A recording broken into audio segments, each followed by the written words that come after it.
Chapter 1, Marrying Mr. Right. 1. There was a red bridal veil covering her eyes. She could see the stitches behind the embroidery, a pair of mandarin ducks, representing love and devotion. The tiny pearls attached to the veil's tassels swayed with her every move, tracing beautiful arcs. A delicate watery fragrance was drifting in the air, creating a calming atmosphere within the room. Chu Lian lifted the veil slightly and cast a measuring gaze over the arrangements of the bridal chamber. There was a pair of red wedding candles as thick as a child's arm burning on the table, and a basket of red eggs in front of them. A decorative screen made of agarwood with a carving of the 4 seasons stood next to the table. There were even square pieces of Lantian jade, each about the same size, inlaid on the screen. This scene was exactly the same as the one described in the novel. A wave of joy burst forth in Chu Lian's heart. She had really transmigrated into the novel she had been reading, and she had even taken the place of the female lead. What she was experiencing now was the beginning of the novel. Chu Lian was filled with expectation. Now that she was the female lead, she could marry the perfect man described in the novel. She was not going to violate her marriage vows like the novel's female lead, Chu Lian, had.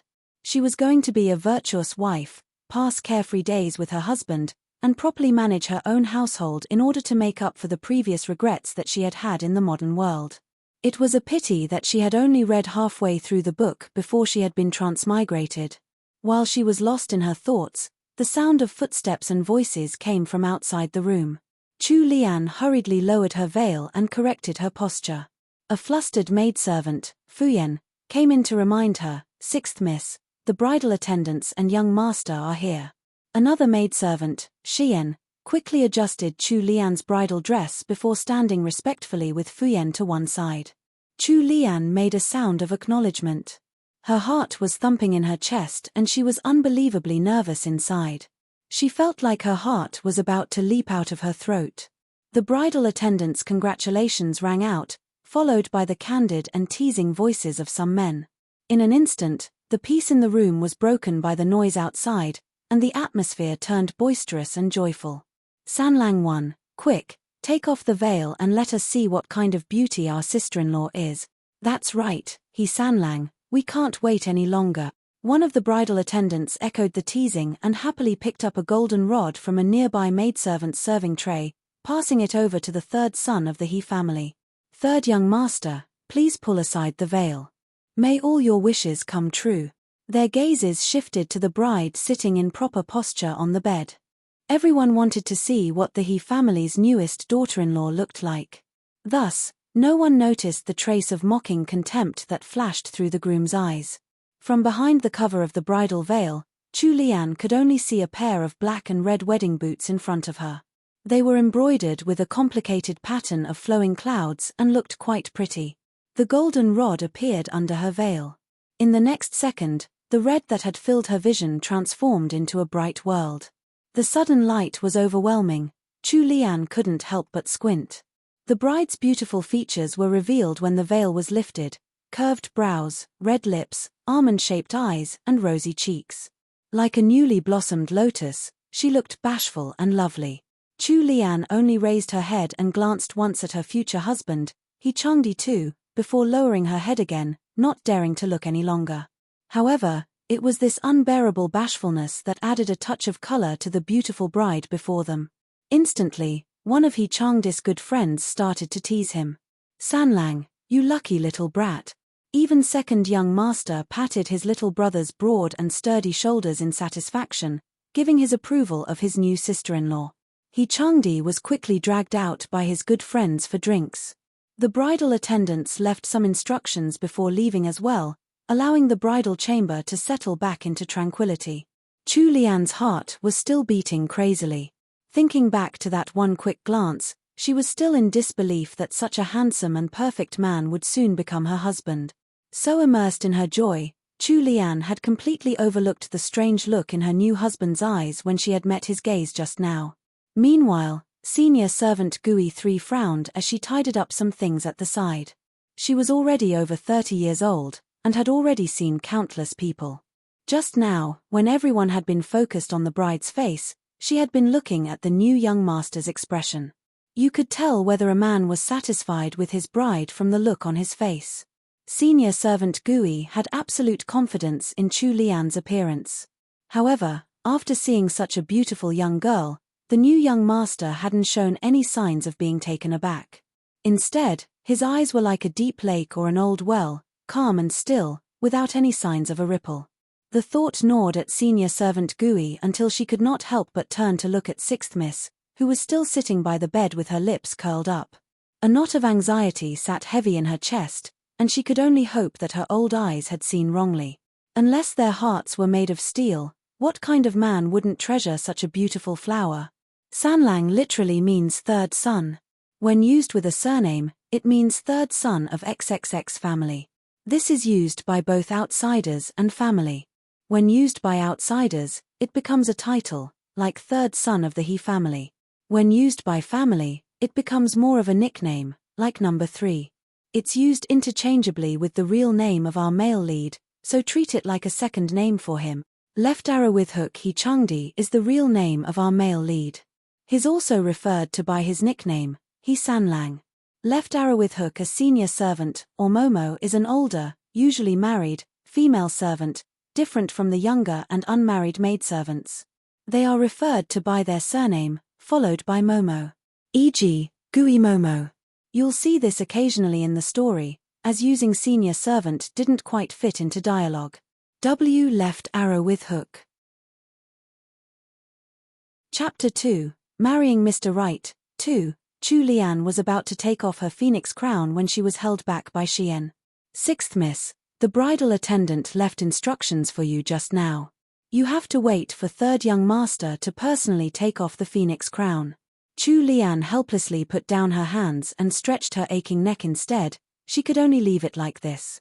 Xian felt that Sixth Miss' actions were a little funny. Don't worry, Sixth Miss. They won't delay young master for too long with matriarch He in attendance. Young master will be back soon. Xian's teasing made Chu Lian blush. Why do you have so much to say today when you're usually so silent? Chu Lian glared at her in rebuke and calmed down. She stood up and ordered the maidservants to put away the things she had brought with her. Before an hour had passed, a maidservant announced from outside that young master had returned. Some dried foods, including peanuts and dried longans, were scattered over the red covers of the conjugal bed. One right after Chu Lian got senior servant Gui to clear those away, He Changdi stepped into the outer chamber. No one was following by He Changdi's side this time, only a bridal attendant who had come to pass down some customs. After He Changdi stepped into the inner chamber, the bridal attendant smiled as she indicated for a maidservant to bring in the nuptial wine that had been prepared earlier. Third young master, third young madam, after drinking this nuptial wine, you'll become a couple who will go through thick and thin together. The bridal attendant was full of smiles as she handed the nuptial wine over. He Changdi stood tall and straight like an unfellable, sturdy pine. Had there been an audience, his poise would have garnered the admiration of many. He took his cup but continued to stand in front of the bed without moving. The bridal attendant suddenly felt as if the atmosphere in the bridal chamber had turned cold. She secretly wiped away the cold sweat from her forehead before smiling brightly and handing the other cup of nuptial wine to Chu Lian. After third young master and third young madam have drunk the nuptial wine, third young master has to personally remove the phoenix crown on third young madam's head, so that your days will be full of peace and harmony. Right after the bridal attendant finished blessing them with auspicious words, He Changdi spoke, his tone frigid. All right, you can leave now. Ha! The bridal attendant was still a little stunned when she subconsciously replied, Third young master, you haven't drunk did you not hear what I said? He Changdi's voice abruptly turned grave, chilling the previously warm air of the chamber. The bridal attendant was simply a servant, so she didn't dare to argue with the He family's third young master. With extreme reverence and fear, she answered in agreement and left a few more auspicious words before leaving with the maidservant in a hurry. She racked her brains but couldn't tell what fit this young master was pulling, so she could only lament that she was probably the first bridal attendant to have been chased out of a bridal chamber. Chu Lian had been waiting to drink the nuptial wine with her head lowered. She blanked out for a moment, not understanding what He Changdi was doing. Why was this sequence of events a little different from the novel? While she was still confused, He Changdi ordered senior servant Gui, Xian, and the rest of the servants out. Chu Lian raised her head to look at the third son of the He family. His brows were nicely shaped and his features were well defined. Upon seeing his actual person, his face seemed to have been made of fine jade. Chu Lian thought that he was even more handsome than how the novel had described him. But what was with that unrestrained frosty look in his eyes? Why was he looking at her with such a cold and mocking gaze? For a moment, Chu Lian was stumped for words because she was stunned by his cold and arrogant countenance. Based on the progression of events in the novel, He Changdi had not consummated their marriage because the female lead had refused to, but He Changdi had still treated the female lead with tenderness and consideration in the bridal chamber. The way things had just unfolded gave her a sinking feeling. Seemingly having noticed the confusion in Chu Lian's shiny, black eyes, He Changdi stepped forward and bent down slightly. His eyes were like a frozen lake, without a shred of warmth or joy, and the ice seemed to extend for immeasurable depths below the surface. He watched the pretty girl before him closely, as if he were looking for something within her gaze. After seeing the girl panic, the corners of He Changdi's lips suddenly lifted, revealing a smile that could send chills down anyone's back. He was clearly a handsome and extraordinary man with an awe-inspiring righteous aura. However, when he smiled like that, it added on a hint of devilish charm. Chu Lian was so entranced by He Changdi's looks, she couldn't react fast enough. So, when He Changdi raised his hand and slowly poured the nuptial wine all onto the floor, Chu Lian could only watch his actions in disbelief as that small cup of nuptial wine left a dark, wet stain on the bright red Persian carpet. She subconsciously mumbled, "What are you doing?" Without waiting for Chu Lian to react, the cup of nuptial wine in her hands was also sent flying. The wine scattered all over her red wedding dress. In the next second, her wrists had been captured in a bruising grip and a voice so cold it could freeze bone rang in her ears. "Can't you tell what I'm doing? My dear bride. What the heck? What was going on? Why weren't they going by the book anymore?" Chu Lian was inwardly wailing amidst her shock and anger.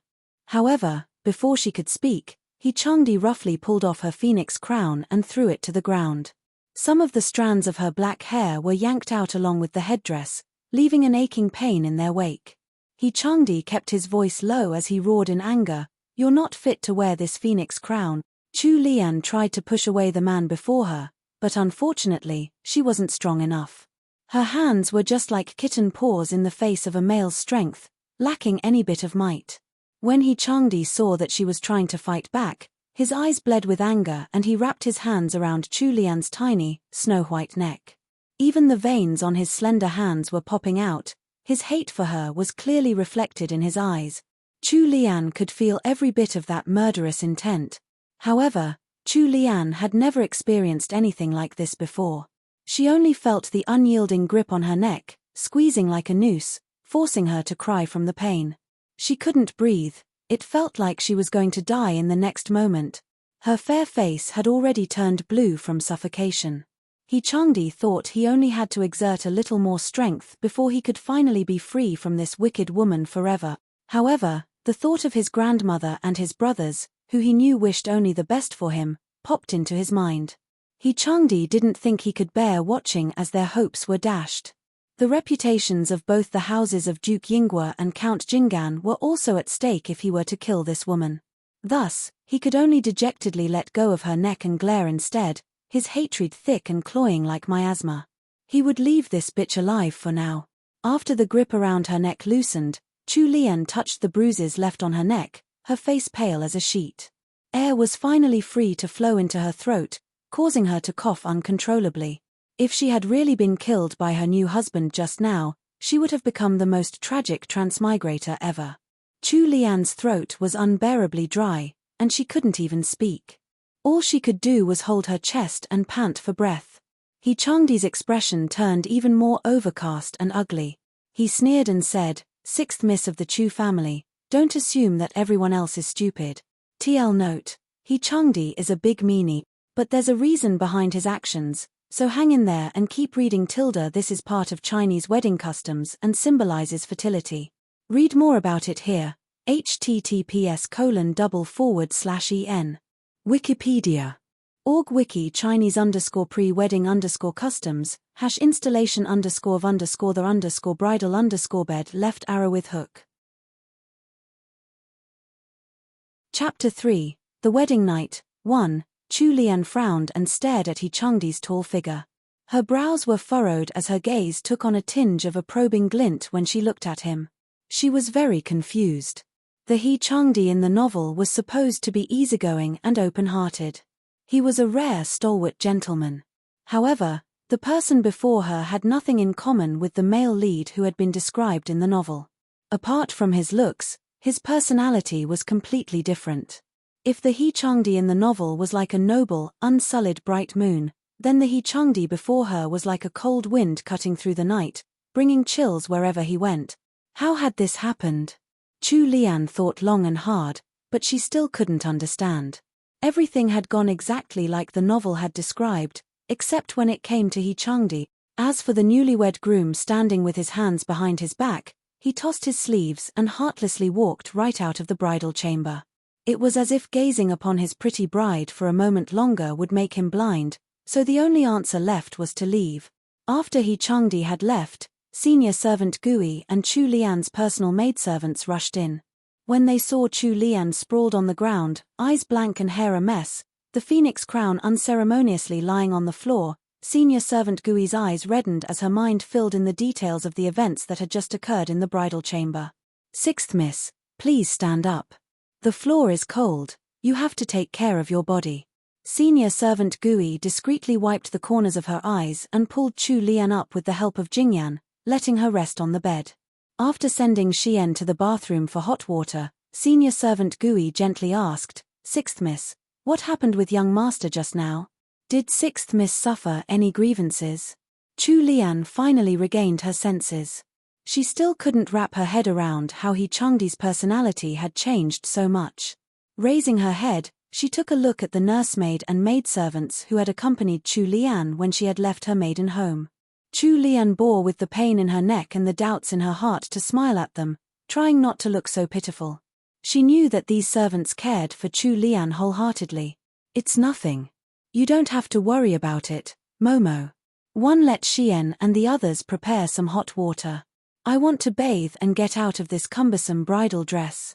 It seemed like she wanted to hide what just happened by changing the topic, so senior servant Gui felt that she shouldn't continue pursuing her line of questioning. However, she couldn't stop worrying and urged, "Sixth miss, don't forget. You have this servant and these few girls by your side." Chu Lian nodded absent-mindedly, making senior servant Gui anxious. While Fuyen was helping Chu Lian wash in the bath, she discovered the bruises ringing her fair neck. Fuyen jumped in shock, but with a quick turn of wit, she didn't ask Chu Lian how she had gotten those bruises. Instead, she went to report this matter to senior servant Gui without Chu Lian's knowledge. After having a hot bath and changing into a thin, red nightgown, the lighter weight on her body finally helped dispel the rest of the fright He Changdi had given her. When she came out of the bathroom, Mingyang had already tidied up the conjugal bed. Fuyen supported her as she walked to the dressing table and helped her remove her makeup. By the time Chu Lian finished drinking a small cup of fragrant tea, it was already 9 p.m. The groom should have returned to the bridal chamber by now. Although Chu Lian didn't understand why He Changdi's personality had changed so much, she still waited patiently. Finally, a maidservant dressed in green came. The maidservant passed on a message. "Third young madam, third young master drank too much at the banquet just now because he was receiving toasts from a few princes and close friends. He was afraid of disturbing young madam with the smell of alcohol, so he's already settled in the study. He says to let young madam rest earlier." When senior servant Gui and the other maidservants heard the green-clad maidservant's words, all of their expressions turned blank in shock. He Sanlang wasn't going to enter the bridal chamber. If this were to spread out of the estate, how would their young miss be able to raise her head outside? "Sixth miss, how could this be? Why don't you let this old servant send someone to invite third young master over?" Senior servant Gui couldn't understand why He Changdi had refused to even enter the bridal chamber. There were no grudges between the two families, and sixth miss hadn't offended anyone in the house of Count Jingen too either, let alone He Sanlang. The two of them had not even met before the wedding, so how could there be any resentment between them? However, Chu Lian shook her head and sent the green-clad maidservant away. There's no need for that. Momo, why don't you all go to bed? There's no need for us to invite him. He Sanlang will return to the bridal chamber by himself. As for why Chu Lian would say something like that, it was purely because of what she had just experienced. He Changdi had nearly strangled her to death, but he had left her hanging by a thread in the end, frightened, but alive. Combined with the mysterious things that she couldn't make head nor tails of, it was highly unlikely that He Changdi was avoiding the bridal chamber because he was drunk. Besides, when he had come in just now, she hadn't smelled a trace of alcohol on him. He was clearly doing this on purpose to humiliate her. Since he was doing this on purpose, why would she try to invite him back? Wasn't that just asking to be humiliated? Furthermore, when had a bride ever needed to beg for her husband to enter the bridal chamber? Sixth miss. Fuyen stubbornly refused to go to sleep. How could third young master act like this? Sixth miss was his formal and legal wife. All right. Go wash up and go to bed. We still have to get up early tomorrow. Nothing will change even if you fuss around here. Senior servant Gui could only bring the other maidservants out with her as she left, leaving Chu Lian alone in the bridal chamber. Momo means senior servant, referring to an older, married female servant. Chu Lian is speaking in a more casual tone, so having senior servant in the dialogue didn't quite fit. I'll be using Momoin dialogue and senior servant as the full title in narration from now on. Left arrow with hook. The house of Count Jingen refers to the He family. Jingen doesn't refer to the family's surname, but is more of a title bestowed along with the peerage. Left arrow with hook. Chapter 4, The Wedding Night, 2. Chu Lian sat on the side of the bed and ran through everything that had happened in her mind, trying to recall some details that she had read in the novel. Then she removed the white handkerchief hidden under the bedsheets. Using a silver needle that she had found, Chu Lian pricked her ring finger, letting the blood well up and drip onto the white handkerchief. Finally, she stored the handkerchief away. She had been orphaned at an early age in the modern world and had grown up poor. After a period of hardship and hard work, dueling back and forth with the schemes of others on her career path while learning how to be two-faced, she had finally made a better life for herself. Thus, Chu Lian wasn't naive at all. In fact, she was rather smart and tenacious.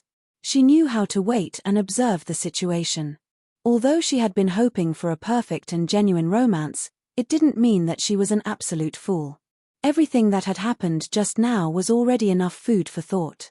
She was even starting to suspect that the current He Changdi could be in a similar situation as hers, and was no longer the original He Changdi. Chu Lian believed in herself. She wasn't a softie that someone could just trample over. The most important thing right now was to make sense of the situation. That said, Chu Lian felt rather lucky that she had some foreknowledge of what was going to happen. Although she wasn't too clear on the current situation anymore, she wasn't going to just sit there and be humiliated. If He Changdi was still the original He Changdi, then she wouldn't mind playing nice with him and treating him as her actual husband. However, if He Changdi had changed and become a bastard, then she wouldn't let him play around with her as he liked. After consolidating her thoughts, Chu Lian burrowed into the auspicious red blankets and slipped into dreamland within a few short moments. What's the situation over there? A tall, lanky figure hidden under the dim candlelight questioned an inconspicuous maidservant. Replying to third young master, third young madam has already gone to bed. What? The hand He Changdi had been holding behind his back abruptly tightened into a fist, his knuckles turning white. Chu Lian's reaction was completely out of He Changdi's predictions. He had avoided going to the bridal chamber in order to humiliate her, but he hadn't thought that that bitch could still sleep this easily. Recalling all the events that had happened in his past life, He Changdi felt only hatred welling up inside him. He couldn't change his marriage, but he wouldn't let this woman occupying the position of his legal wife pass her days peacefully. Otherwise, how could he bear the pain she had inflicted on him in her previous life? While most people treasured every moment of their wedding night, He Changdi hated that this night couldn't pass quicker. He wanted to see his good wife's ugly expression when she wouldn't be able to hand over the white handkerchief that acted as a virginity test the next day. As expected, before the sun rose, after waking from her deep sleep, Chu Lian heard the soft rustling of clothes being taken off. The wedding candles were still lit up, so she could clearly see the person standing by the bed just by opening her eyes a little. He Changdi was tall and slender, but he didn't seem too skinny or weak. With long brows and handsome features, he exuded a heroic aura. Looking at him under the dim light, the cold and gloomy expression he had during the day was gone. Without it, he appeared as handsome as a god. He really lived up to his title of He Sanlang the Fair. At this moment, He Sanlang finally fit with his description in the novel. However, upon thinking of He Changdi's changes, Chu Lian rolled her eyes and shut them, going back to sleep once again. He Changdi had stayed in the study for more than half the night with an uneasy state of mind. It was the start of winter, so no matter how strong and healthy he was, he still felt cold all over in the end. He casually took off his outer robe and threw it to one side before pushing aside the curtains on the bedchamber. The scene that unfolded before his eyes caused his dormant temper to ignite again, as if it had been doused with gasoline. Chu Lian was curled up in the warm blankets, sleeping soundly. Her hair was slightly messy, and her lips were tilted upwards. She was clearly very comfortable, and she didn't look the slightest bit troubled. Meanwhile, he had been suffering in the cold study, stifled by his emotions, without even the appetite to finish his dinner. Suddenly, He Changdi felt that his ploy to give Chu Lian the cold shoulder had been completely ineffective, as if he had been punching cotton. He took in a deep breath and coldly watched the girl wrapped in the warm blankets. Then he pulled away the blankets wrapped around Chu Lian with a strong tug. Chu Lian was already used to sleeping alone, and she liked to wrap herself up in her blankets when she slept to preserve warmth. When He Changdi tugged the blankets like that, it wasn't only the blankets that were pulled away. Chu Lian rolled along with the tug and ended up sprawled over the outer half of the bed. He Changdi let out a depressed sigh and could only bring out another set of blankets and move them over to the now empty inner part of the bedchamber. He crawled in silently to sleep. However, the cold blankets on his body made him feel even worse. There wasn't a single spot on his body that was warm anymore. Chu Lian shifted a little and wrapped the warm blankets around herself more tightly. In her heart, she thought to herself in bad taste that He Sanlang could simply freeze to death. He Changdi took in a deep breath to calm himself down and shut his eyes. However, before the icy cold blankets on He Sanlang could warm up, some older servants from the main house came to invite the newlyweds to wake up. Senior servant Gui was standing in the outer chamber, exchanging greetings from the two servants from the main house with her heart in her throat. If Countess Jing'an or matriarch He found out that third young master had not stayed in the young mistress room last night, then how would the young mistress be able to comfortably live in the estate of Count Jing'an from now on? Although senior servant Gui was still carefully receiving the older servants together with Xian, she was close to collapsing inside. Finally, she heard Chu Lian calling for Jing'an to enter in a soft voice. This white handkerchief is used as a test for the bride's virginity. If there's no blood on it after the wedding night, it either meant that the bride was not a virgin, a huge thing in ancient China, or that the couple had not consummated the marriage. Either one could cause the marriage to be annulled, and the bride's future would be ruined, as well as the reputation of her family. Other families will think twice about marrying the single ladies of the bride's family as well. Left arrow with hook. The bedchamber here refers to a very specific type of bed used in ancient China, called Qiangong Chuang, literally bed made with the labor of 1,000 men. Here's a pic. Left arrow with hook. Chapter 5, The Virgin Test. 1. Jing'an entered with a restless heart, but came out full of smiles.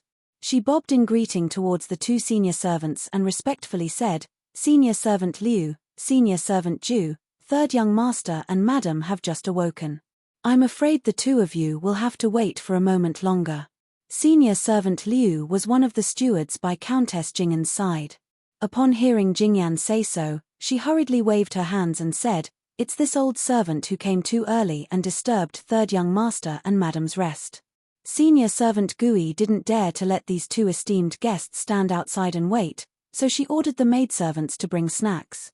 She then brought out some Shiliang-1 specialties that they had brought specially from the house of Duke Yingguo for these two senior servants.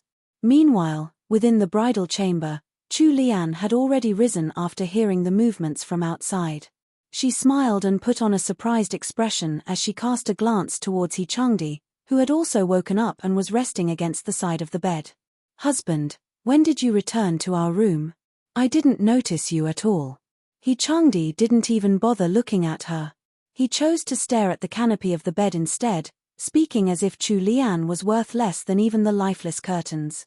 "If you have the leisure to think about when I came back, why don't you think about how you're going to confess to the two servants outside?" He leaned against the headboard, looking like he was simply here to watch a show, clearly intending to just be an observer. After the wedding night, if a bride wasn't able to present the white handkerchief, there were only two reasons: the bride wasn't a virgin, or the newlywed couple didn't consummate their marriage. No matter which reason it was, the consequences were not something Chu Lian could bear. She had just married into the house of Count Jing'an. Although she wouldn't be able to gain a firm foothold in the household for the time being, the very least she should do was refrain from earning their ire so early into her marriage.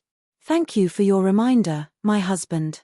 Chu Lian smiled as she spoke before letting Xian come in to serve her. Her smiling face was pleasant like a flower in bloom, but He Changdi only felt that it was disgustingly fake. He turned to one side, unwilling to look at her for a minute longer.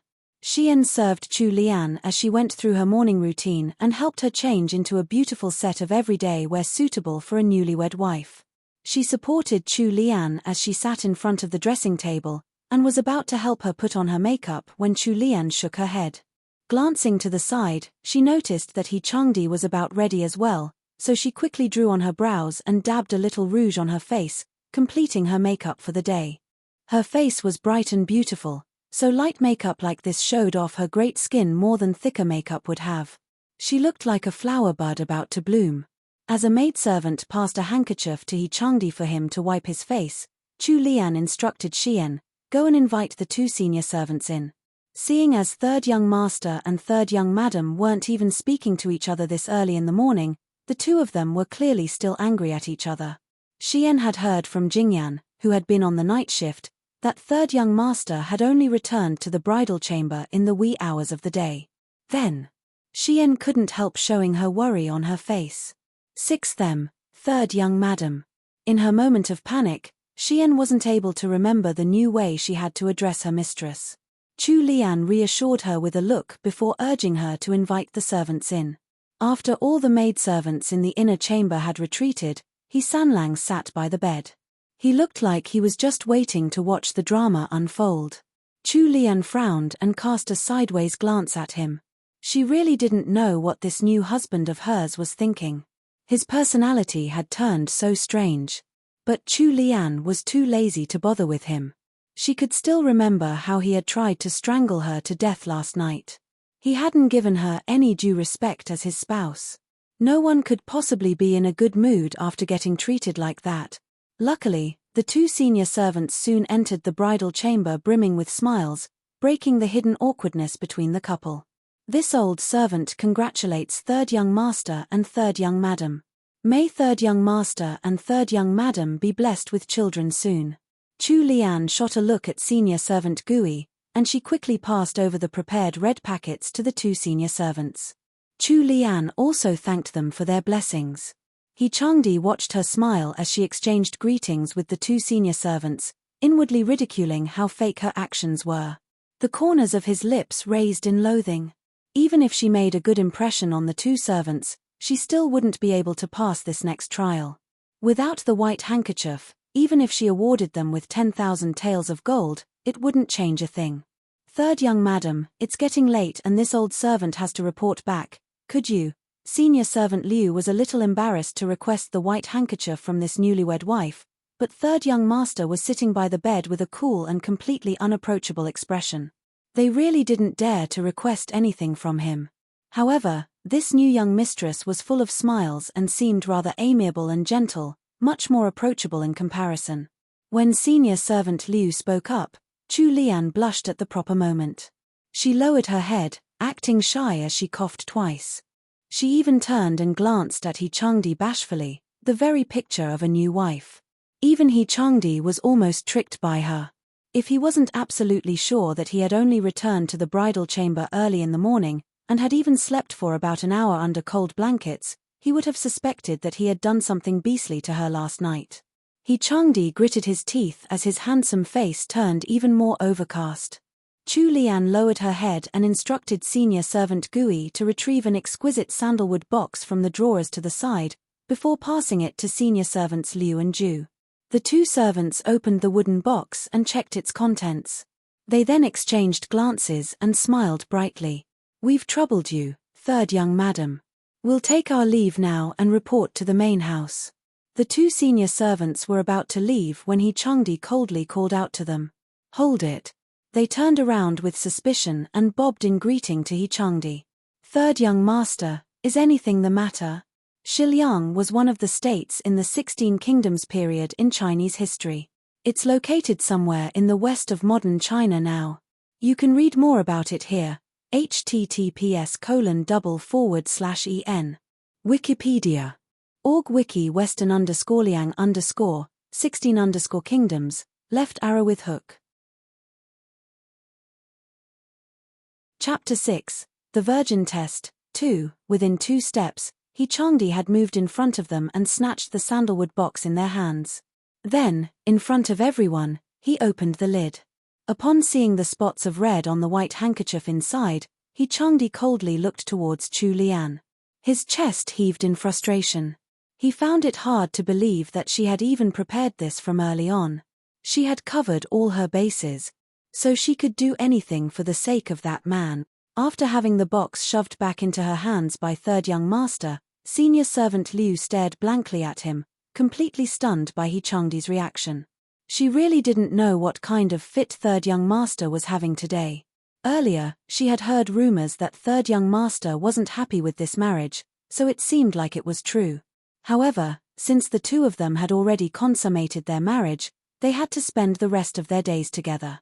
Third young madam was a legitimate daughter of the house of Duke Yinghua, and this matter involved the reputations of two families. Furthermore, third young madam was kind and seemed like a good lady. Third young master had gone a little overboard with humiliating third young madam like that.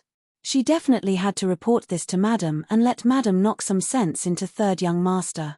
He Changdi didn't know that his one thoughtless action had caused senior servant Liu to think of reporting his actions to his mother. "Since nothing's the matter, third young master, this old servant will take her leave." Chu Lian instructed senior servant Gui to escort the two senior servants out, then sent Jingyan to prepare the gifts she would need to present when meeting the more senior members of the family later that day.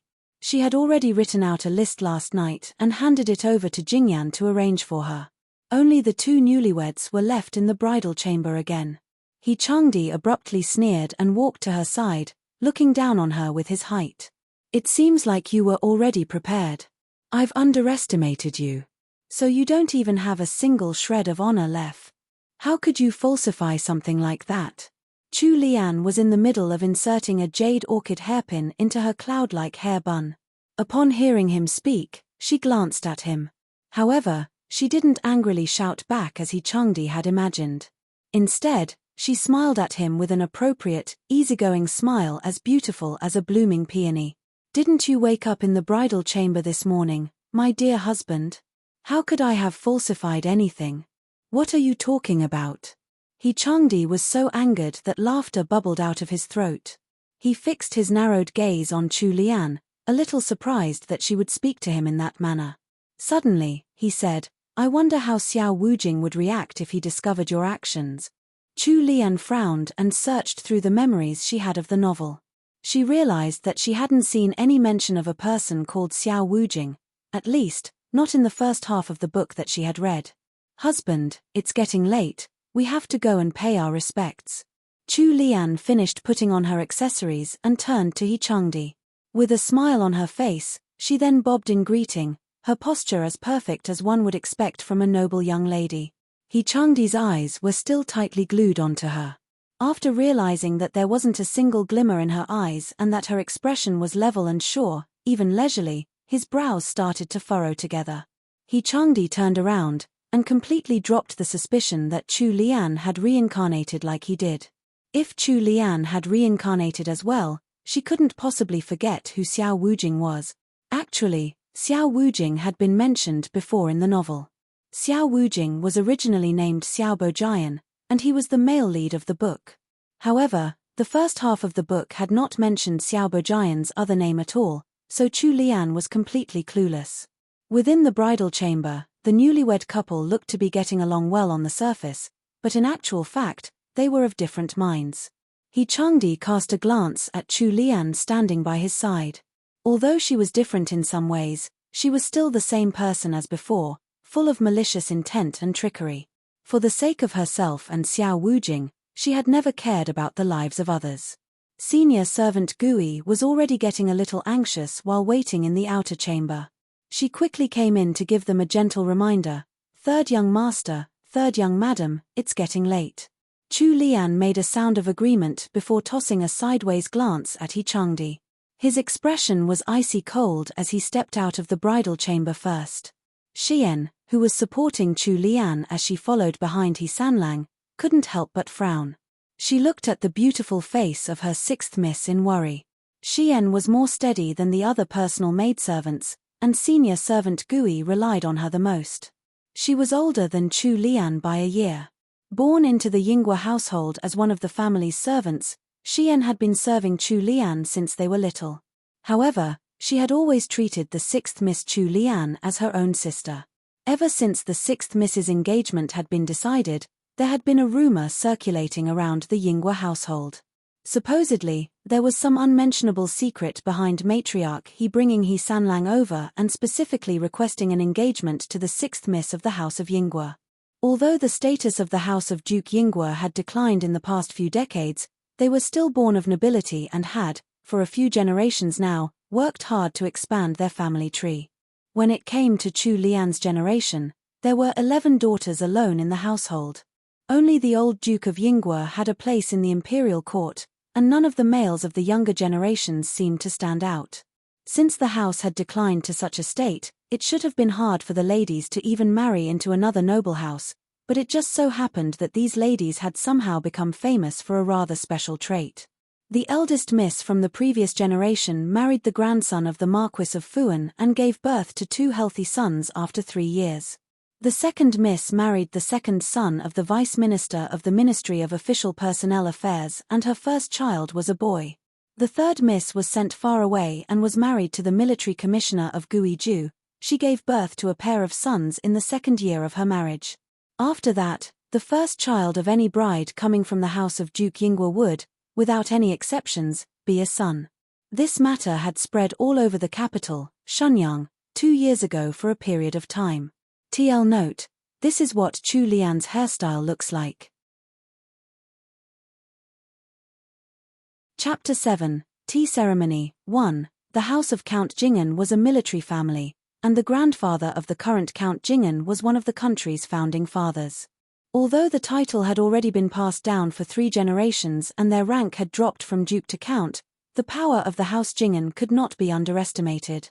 The House of Count Jing'an was not a normal military family. It was also not one of the powerless military families that the emperor kept in Shenyang, corralling them like livestock. The current Count Jing'an defended the most important border in Mingzhu, possessing the title of Defender General. Within the House of Count Jing'an, the first son, He Changqi, managed the household. The second son, He Changjue, served in the military as one of the left military guards, a particular division of guards in the palace. Meanwhile, He Sanlang had learned martial arts from his father and brother at a young age. He visited the army often and had already made a name for himself. Countess Jing'an had given the He family 3 sons. However, while giving birth to the third son, He Sanlang, she had suffered serious complications and remained bedridden even now. Count Jing'an guarded the border far away, and was only able to return home once every few years. The He family also had a special rule: the sons of the He family could only marry a single wife. They were only allowed to wed a concubine if, by the time they reached 30 years of age, their wife had not borne them a son. Although Countess Jing'an was now in poor health, she had given the He family 3 sons, so matriarch He treated her daughter-in-law rather well. However, perhaps Count Jingen had used up all of the He family's luck in producing heirs. When it came to the youngest generation, not a single heir had been born yet. The heir of Count Jingen, He Changqi, had married the granddaughter of Marquis Dingyuan, Lady Zhu. Lady Zhu had only gotten pregnant a year and a half after marrying into the He family. However, her first child was a girl. After 2 more years, she had gotten pregnant again, but the resulting child had been yet another girl. It wasn't clear if it was a problem with her or He Dalangwan, but for the following 4 whole years, she hadn't gotten pregnant again. He Erlang too was a strange one. He had entered the military at an early age and was now 24. However, he still refused to marry. His stubbornness had gotten to the point where it was even causing a ruckus within the family. Due to this, he would simply stay in the left military guards barracks without returning to the estate, unless there was an important event going on. Whenever He Dalang saw this little brother of his, he felt the urge to slap him. Now the handsome He Sanlang had finally married. The bride was even a lady of the Chu family, just as matriarch he had specially requested from the imperial palace. Matriarch he had thought that she would soon be able to hold a fair and chubby great-grandson in her arms, but unfortunately, this He Sanlang had somehow been reincarnated. It would be strange if he were willing to consummate his marriage with the wife who had cheated on him in his previous life. Matriarch he would have a long time to wait. Of course, matriarch he didn't know any of this at all. As for Chu Lian, who was following behind He Sanlang with her back ramrod straight, even though she didn't know what was going on with the sudden change in He Sanlang's personality, she knew all about the rest of the events that would take place. She had become the female lead in the novel she had been reading after all. When she had first seen the book, the actions of the female lead who shared her name had made Chu Lian speechless.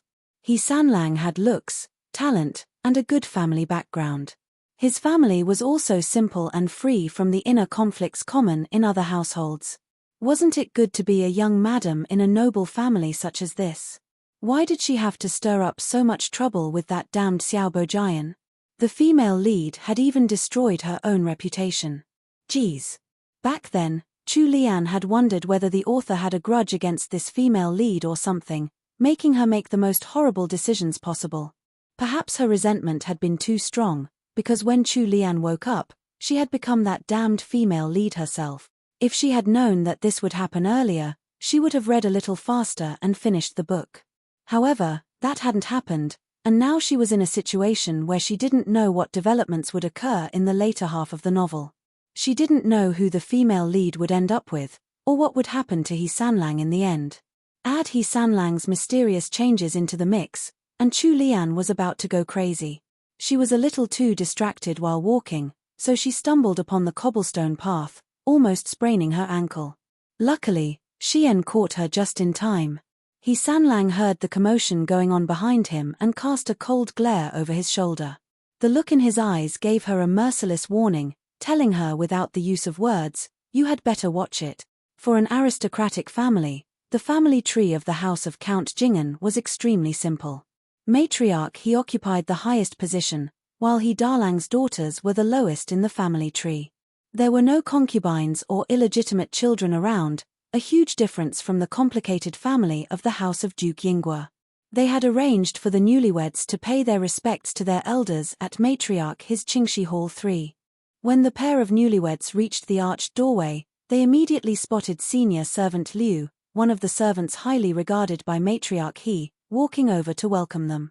This old servant pays respects to third young master and third young madam. Chu Lian hurriedly moved forward to lift senior servant Liu up.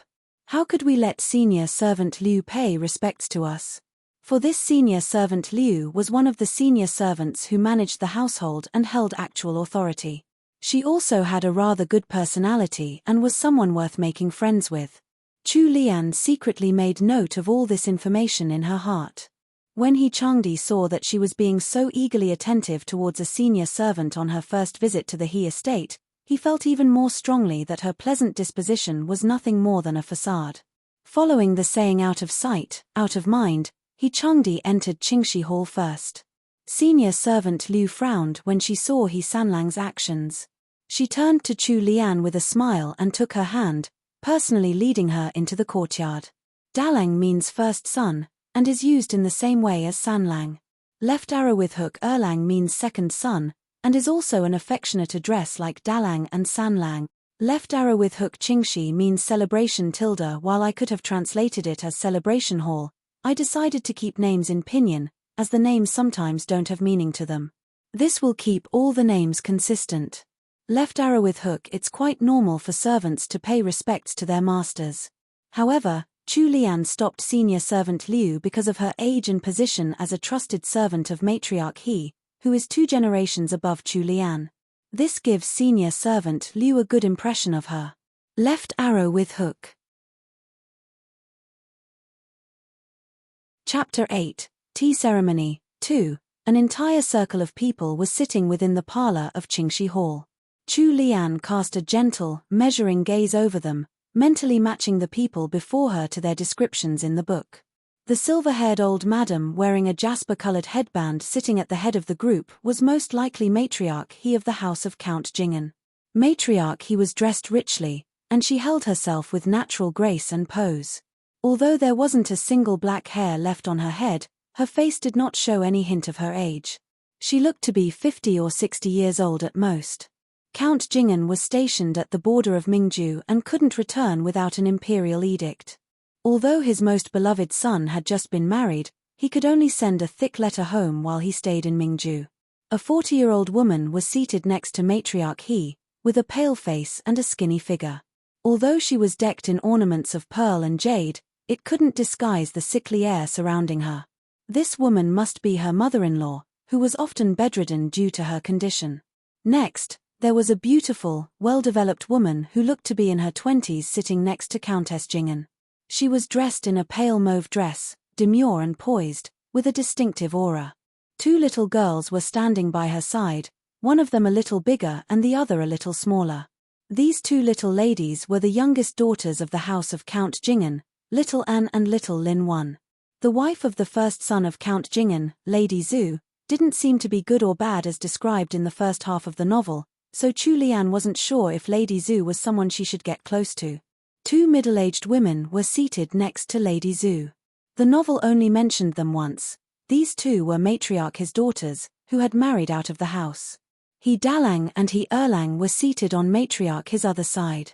He Dalang was a tan and burly man and He Erlang looked quite similar to He Dalang.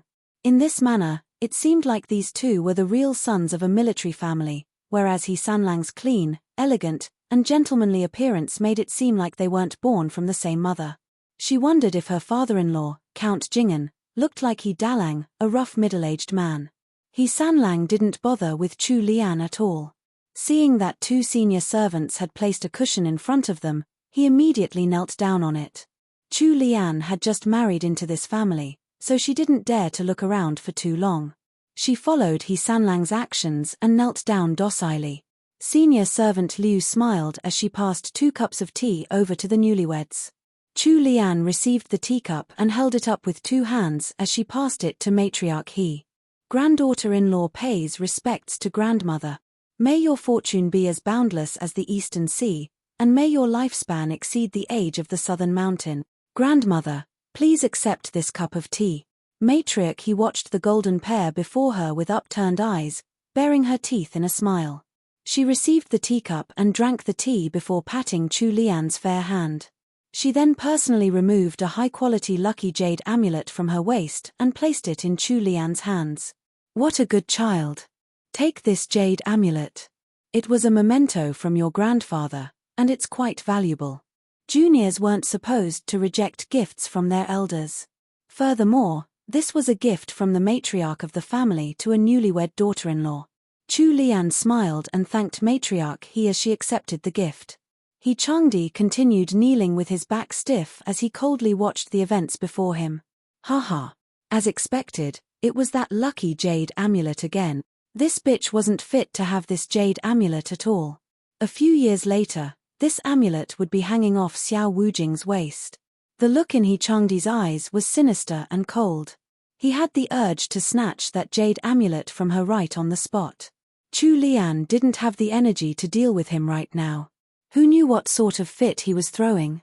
In this household, other than matriarch He, There was also Countess Jing'an, Chu Lian's mother-in-law.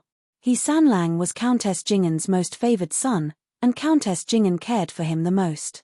Chu Lian wasn't sure what her mother-in-law's personality was like, so she simply paid her respects with tea. Countess Jing'an was in poor health, so she only sipped a mouthful of tea before instructing the new couple to live in peace and harmony. Following that, she took off a blood-red jade bangle from her wrist and gave it to Chu Lian. Chu Lian looked upon the first meeting gifts that were exactly the same as what the novel had described, and she smiled helplessly in her heart. The rest of the people left were the family members of the same generation, so she didn't need to kneel while offering them tea. Then it came time to greet He Dalang and Lady Zhu. Lady Zhu was seated in a row with her two sister-in-laws, so it was hard to pick her out at first glance. At the moment, the newlyweds were the only ones standing in the center of the parlor, and Chu Lian didn't have anyone to guide her. He Changdi stood with his hands behind his back, watching expressionlessly from beside her without a single helpful hint. Matriarch He frowned upon seeing this. Luckily, Chu Lian had read the novel. Otherwise, she really might have committed a social faux pas. Chu Lian bobbed in greeting towards the young madam in pale mauve, calling out to her, "Greetings to eldest sister-in-law." She then turned to the tan, burly man on the other side and greeted him as eldest brother. After presenting cups of tea to them and receiving their gifts, she then continued to pay her respects to the remaining family members in order. When they were done with the ceremony, the newlyweds stood at the leftmost position. He Changdi's handsome face was wooden. Chu Lian fidgeted a little, feeling a little constrained since the customs here were very different from modern society. Although she already had the foreknowledge of the novel's events, it was still her first time navigating this kind of society. Luckily, the He family had a simple family tree, otherwise, she would have felt even more anxious. Wife, He Sanlang, who couldn't be bothered to deal with her ever since they had woken up, suddenly came close and called her with gritted teeth. Finding it strange, Chu Lian turned to him, blinking her big, innocent eyes as she looked at He Changdi. "Husband, is anything the matter?" He Changdi wanted to strangle that wicked woman, acting all innocent in front of him. She would probably still be acting in her coffin if he killed her right now. His entire body stiffened, and he clearly enunciated every single word as he spoke at a volume that only the two of them could hear. "You're stepping on my shoes." Chu Lian cast her gaze downwards and quickly pulled back her foot. He Changdi's expression turned even darker. He clamored inwardly with rage. Keep acting, keep acting. One day, he'll reveal this wicked woman's true face to the entire He family. Little An and Little Lin are literally, Anjia and Linjia, a form of address for unmarried young ladies in the family. I thought Little An and Little Lin would make more sense, given their age. Left arrow with hook. Chapter 9, Brewing Censure. 1. Matriarch He instructed the two juniors to pass their days peacefully. She would have continued, but upon noticing her daughter-in-law's unhealthy pallor, she chose not to keep them any longer and began to prelude their dismissal.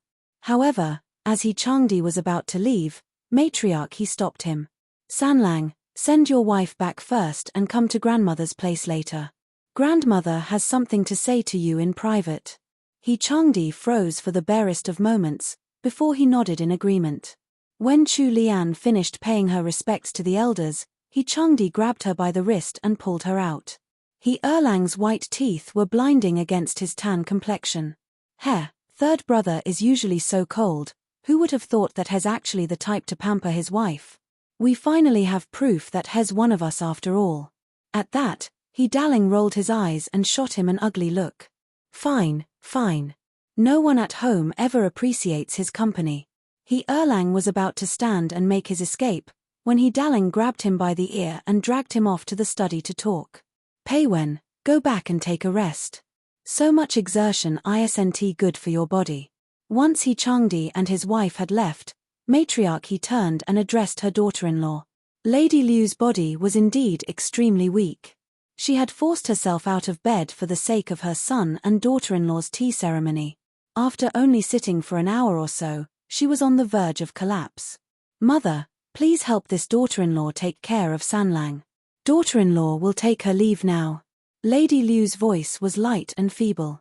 Matriarch He waved her hand and ordered senior servant Liu to escort Lady Liu back to her courtyard.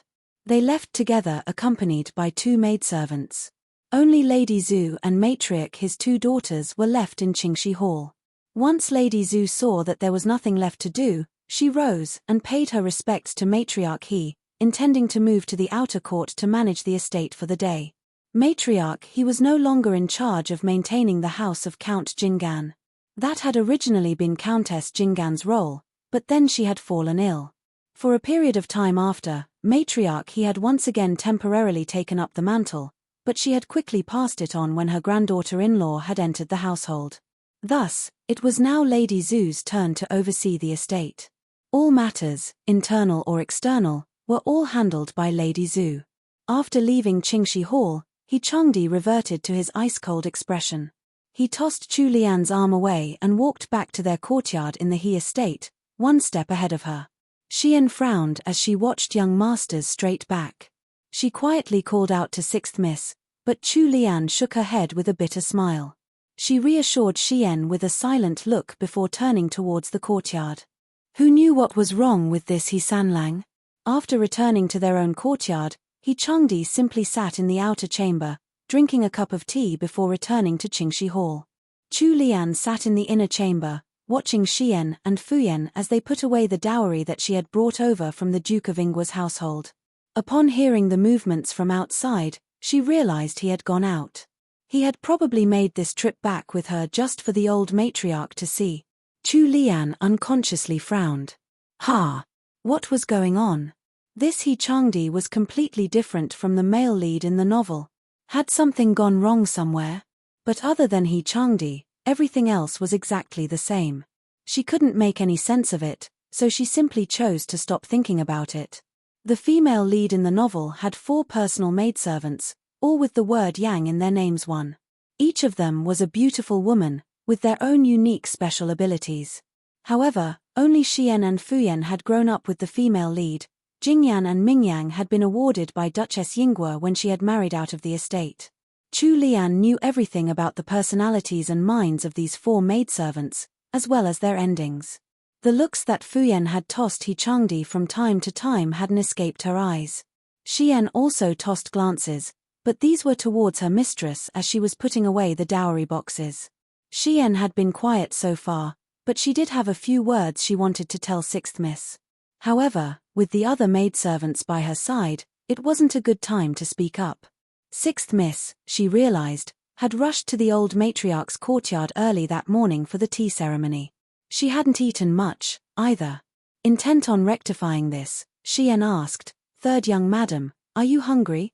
Could you let this servant bring some refreshments over? Chu Lian nodded absent-mindedly. Xian brought back an exquisite box very quickly. The senior servants in charge of the main kitchen had been very courteous. Upon hearing that it was 3rd young madam who wanted some pastries, they had brought out a fresh batch for Xian to bring back. Xian took out plate after plate of sweets from the box. To cheer 6th Miss up, she even specially teased her and exaggerated her remarks. 3rd young madam, look at these pastries. We didn't see anything like this back at the Yingguo estate. These look so beautiful, why don't you try one? The yang in each maidservant's name means wild goose. Servants were usually named in sets, where a group of servants serving one master would have a similar theme, or share one character in their names. Left arrow with hook. Chapter 10, Brewing Censure, 2. Chu Lian looked down and abruptly felt like pouting. For a modern foodie like her, who had eaten everything on both sides of the Yangtze River, these square-shaped pumpkin pastries didn't attract her at all. They had just scattered a few peach blossom petals on top. Did they really think these pastries were beautiful? Did Xian have any sense of aesthetics at all? The smell of vegetable oil wafted up from the pumpkin pastries, bombarding her nose with the choke-worthy stench of grease. Chu Lian couldn't help but wonder if the senior servants in charge of the kitchen had been ordered by someone to make life difficult for her. She tried to recall her memories, but it didn't seem like there had been an event like this in the novel. Xian's expectant gaze was too much for her to bear, so Chu Lian picked up a piece of pumpkin pastry and tasted it. She couldn't taste any pumpkin at all. Instead, it was like eating a spoonful of sugar, saturating her tongue until all she wanted to do was down a cup of tea and forget it had ever gone into her mouth in the first place. Chu Lian forced herself to finish one piece, but that was it. She had completely lost the will to pick up another. The house of Count Jingen was an aristocratic family at the very least. Did they really eat these kinds of pastries at home? Chu Lian was starting to feel sick from the obnoxious sweetness, so she didn't even look at the tea that Fuyen had just poured and simply drank it in one gulp. However, the second the tea hit her tongue, Chu Lian's eyes widened and she spat it all out, completely discarding her image. Her personal maidservants were horrified. They thought that something had happened to Chu Lian. Third young madam, what happened? Do you feel uncomfortable anywhere? Xian, who was her usual server and had never seen anything like this happen before, was about to burst into tears. Chu Lian placed the teacup back on the table. She even spat a few times before finally getting the weird taste of a mix of spring onions, ginger, garlic and other herbs off her tongue. Bring me some plain water, quick. When Xian heard Chu Lian's orders, she hurriedly poured a cup of warm water and passed it over. Chu Lian had learned her lesson. She stared carefully into the celadon teacup in front of her to make sure that it was really just clear warm water, before drinking it down without any qualms. After washing away that weird taste in her mouth, she finally let out a comfortable sigh. What did you pour into that teacup? Once she had recovered her breath, Chu Lian felt a sense of urgency. Why were there spring onions, ginger, garlic, cinnamon powder, and all other kinds of seasonings in there? It's censure, two-third young madam. Isn't it your favorite? Xian blinked, her eyes slightly red. She passed the handkerchief in her hands to Chu Lian to wipe her mouth with. Censure. That's right, she finally remembered. In ancient China, when tea culture had just started to become popular, it was censure that was in vogue. However, she couldn't have imagined that it was censure that was popular in the fictional Great Wu dynasty. The censure of this era was completely different from the censure of the modern era. Perhaps it was because censure had just come in fashion recently here, so there weren't any special rules to it. They just put all sorts of seasonings into the tea to boil. Once it was done, they would use a special tool to whip up froth in the tea. Some highly skilled connoisseurs would even add drawings on top of the froth, similar to the latte art drawn on cappuccinos in modern cafes. However, this strange taste couldn't be compared to coffee at all. She had been a little nervous during the tea ceremony this morning, so Chu Lian hadn't even noticed what the tea was like. Chu Lian waved Xian and Fuyen away. As an excuse, she could only say, "My appetite hasn't been faring well these 2 days, so I want to eat something light. Don't serve this censure in the future, plain water is fine." Upon hearing this, Xian was like an anxious little bird. Third young madam, how can that be? Brewing censure is your specialty. You have to show off your skills in the future. You can't stop drinking censure. That's right, censure was growing in popularity by the day in the Great Wu dynasty. Many young ladies in aristocratic families would specially learn how to brew it.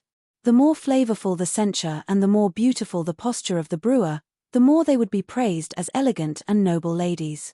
Once Xian had spoken, Chu Lian recalled how the novel had mentioned that the female lead had been quite good at brewing censure. When Duke Yinghua had invited guests over, he had specially summoned her to brew some for them. Right now, it wasn't that easy to be a noble lady in the Great Wu dynasty. They had to have some skills that could wow an audience. Sixth Miss Chu wasn't favored in the Yinghua household. Her other skills were average compared to the other ladies in the estate. Brewing censure was the only skill she could boast of. No wonder Xian had been so anxious upon hearing that Chu Lian was going to stop drinking it. Unfortunately, the current Chu Lian was no longer the same as before. Even if she drank censure by the bucket loads, she didn't know how to brew it. Furthermore, in her honest opinion, the censure of this era tasted terrible. Even if she knew how to brew it like they did, she would feel bad for making anyone drink it. The nonsensical mixture of seasonings could easily kill someone someday, and when that happened, Chu Lian did not want to be that someone, or the cause of that someone's death. Alright, I only said that I wouldn't drink it from now on. I didn't say that I would stop brewing. Chu Lian could only gloss over the matter like this.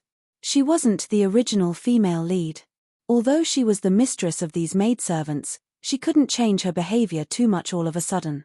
The maidservants fell for her false reassurances and let out sighs of relief.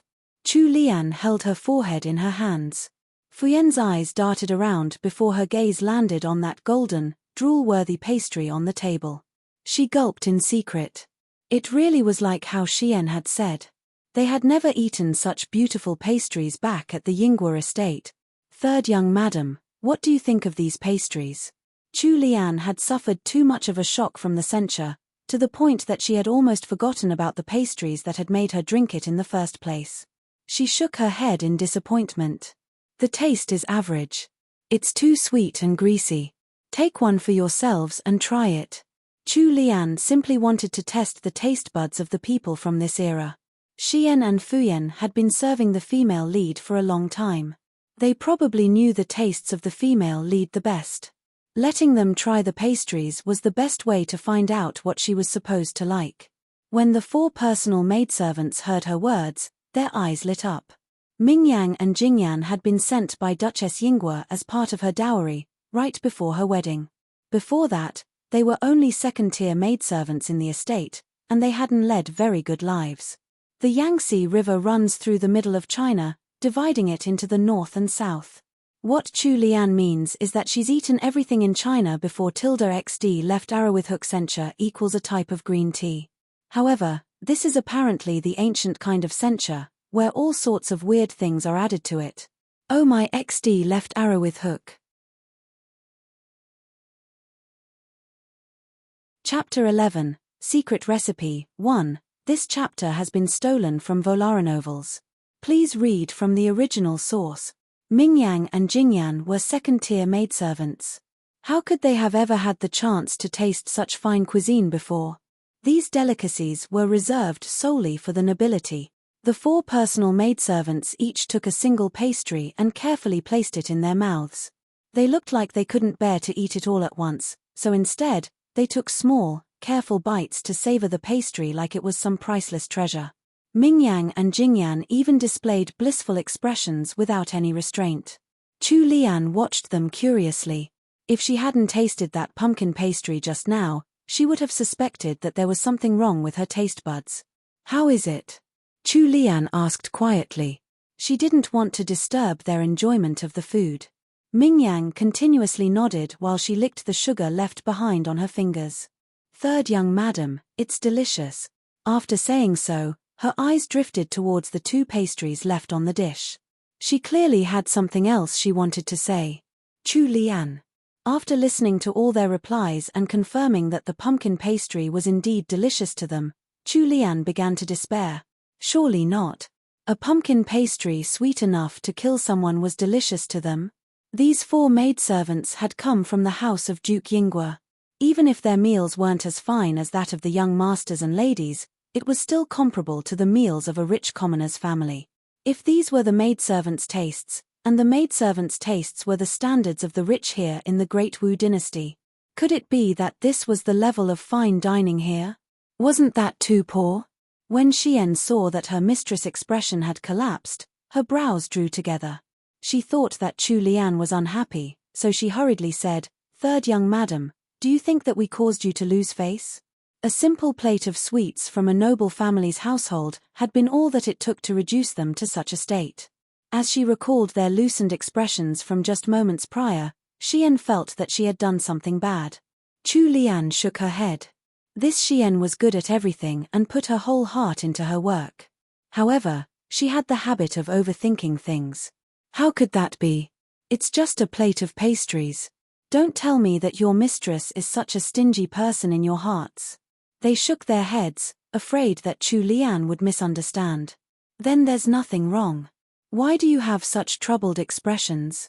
If you like to eat them, then take these pastries and split it between all of you, Chu Lian said as she smiled. Jingyan's eyes widened. She had a pair of canines peeking out, so she looked especially cute as she smiled and said, "Third young madam, if you give them all to us, then, what are you going to eat?" Xian had specially gone to the kitchen to bring back these exquisite pastries for Chu Lian. Third young madam was one of their masters, they couldn't let her go hungry. Chu Lian rested her chin on her slender hand and replied with an equally carefree manner, I don't like to eat these. They don't suit my tastes. But third young madam, didn't you like eating these sort of sweets back at the Yingguo estate? Xian asked, finding it strange. Chu Lian's expression froze stiff for a moment. Damn it, she had forgotten that Xian and Fuyan had been the female lead's personal maidservants, and as such, they knew everything there was to know about the female lead. It's not that I don't like to eat sweet stuff. These pastries just aren't that tasty. Chu Lian could only be honest with them. Fuyan inwardly snorted with laughter, but didn't show any of her disdain on her face. As the 6th Miss personal maidservant, Fuyan knew exactly how 6th Miss had passed her days at the Yingguo estate. It was considered a good day if the kitchen gave them a few pastries at all. When did they ever get the chance to be this picky? Now that she had married into a noble family and had become the third young madam, she immediately started being picky with her food? Who was she putting on airs for? Xian and the other 2 maidservants stared at Chu Lian in wide-eyed surprise. They couldn't quite believe what she had said. Goodness!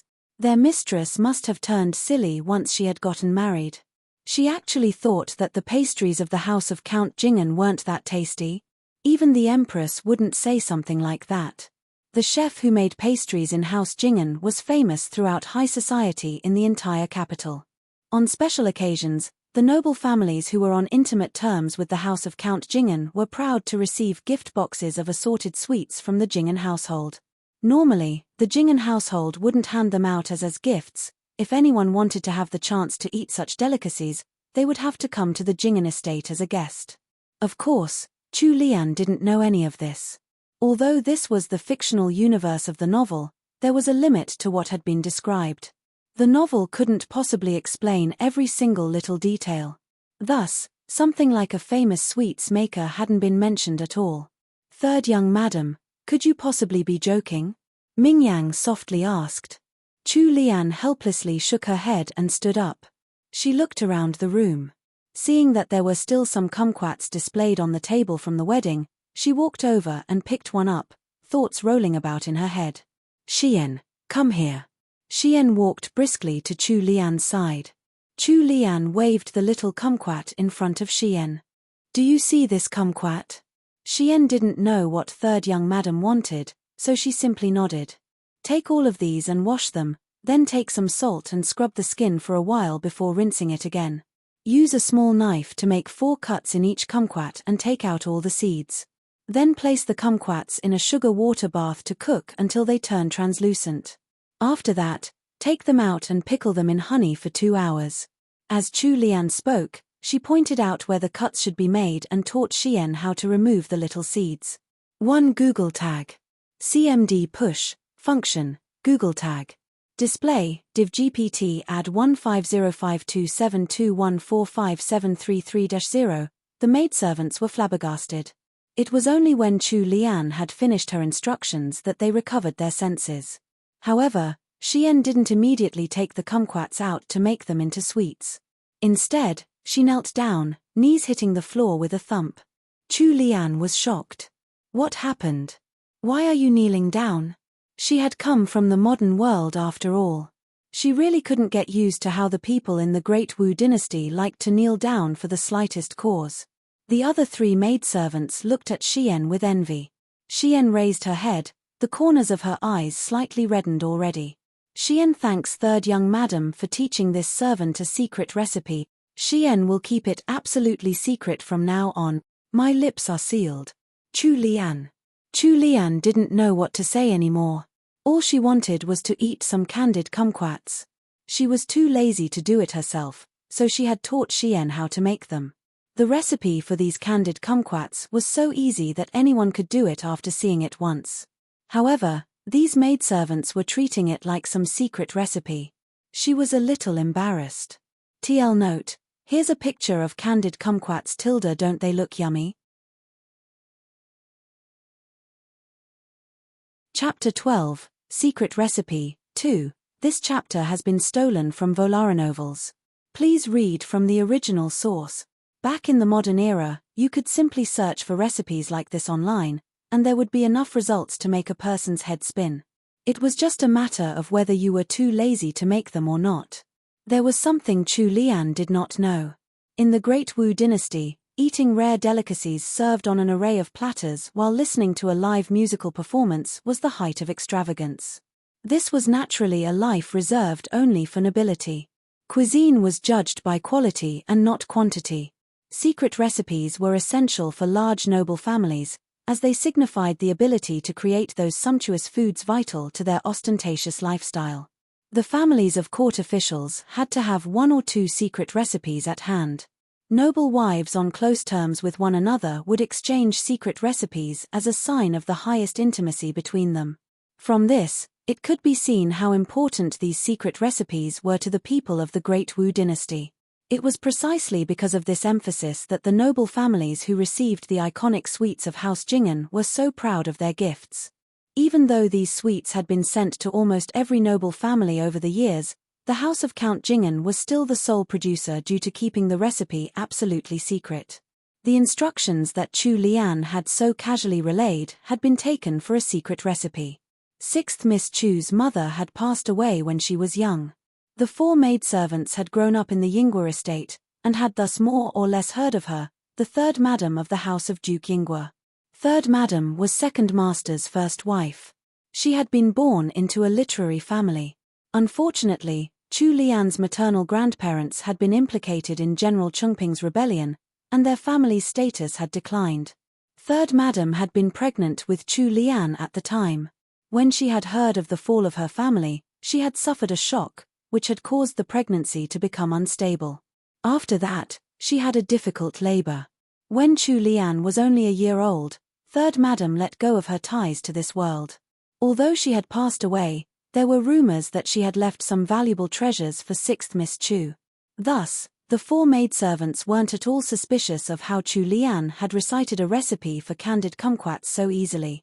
They assumed that it was a secret recipe that the 3rd Madam had left for Chu Lian. The well-known sweets maker of the Jing'an household had made the Jing'an estate incredibly famous with just a few types of sweets under their belt. Thus, it could be seen why the 4 maidservants treated the matter of Chu Lian teaching Xian a secret recipe so seriously.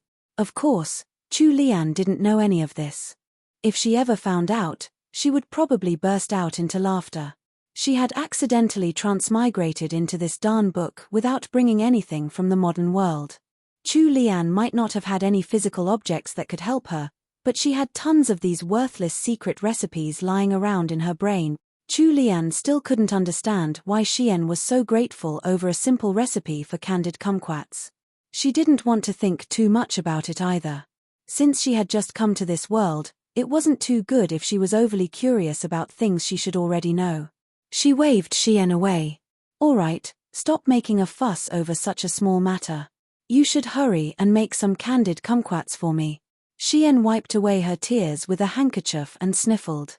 She replied happily, "All right, 3rd young madam, just sit here and wait. This servant will be back soon." Fuyan watched Xian's departing back with extreme jealousy. Her eyes flickered and she began to serve Chu Lian with eager attention. She hinted, "3rd young madam, you treat Xian so well. You taught her a secret recipe just like that."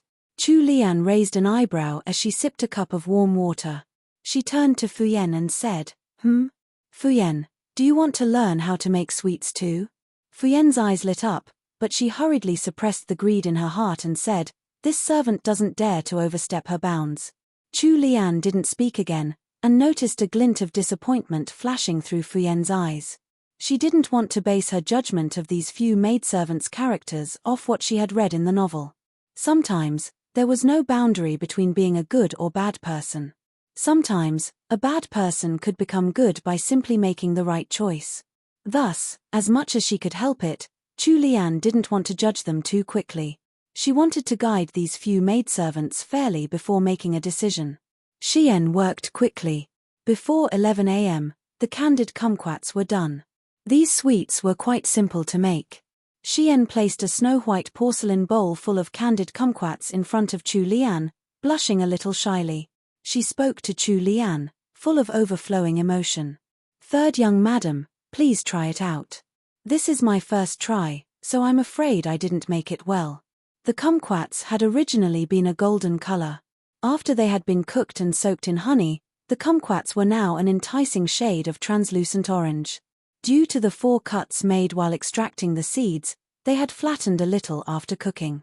The cuts also separated the kumquats into 4 pieces.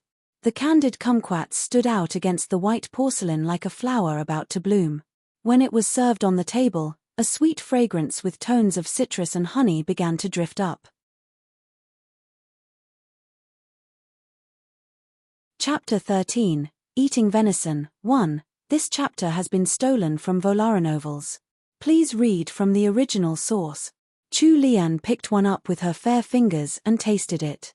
There was a refreshingly light taste in the midst of the sweetness, just enough to avoid being cloyingly sweet.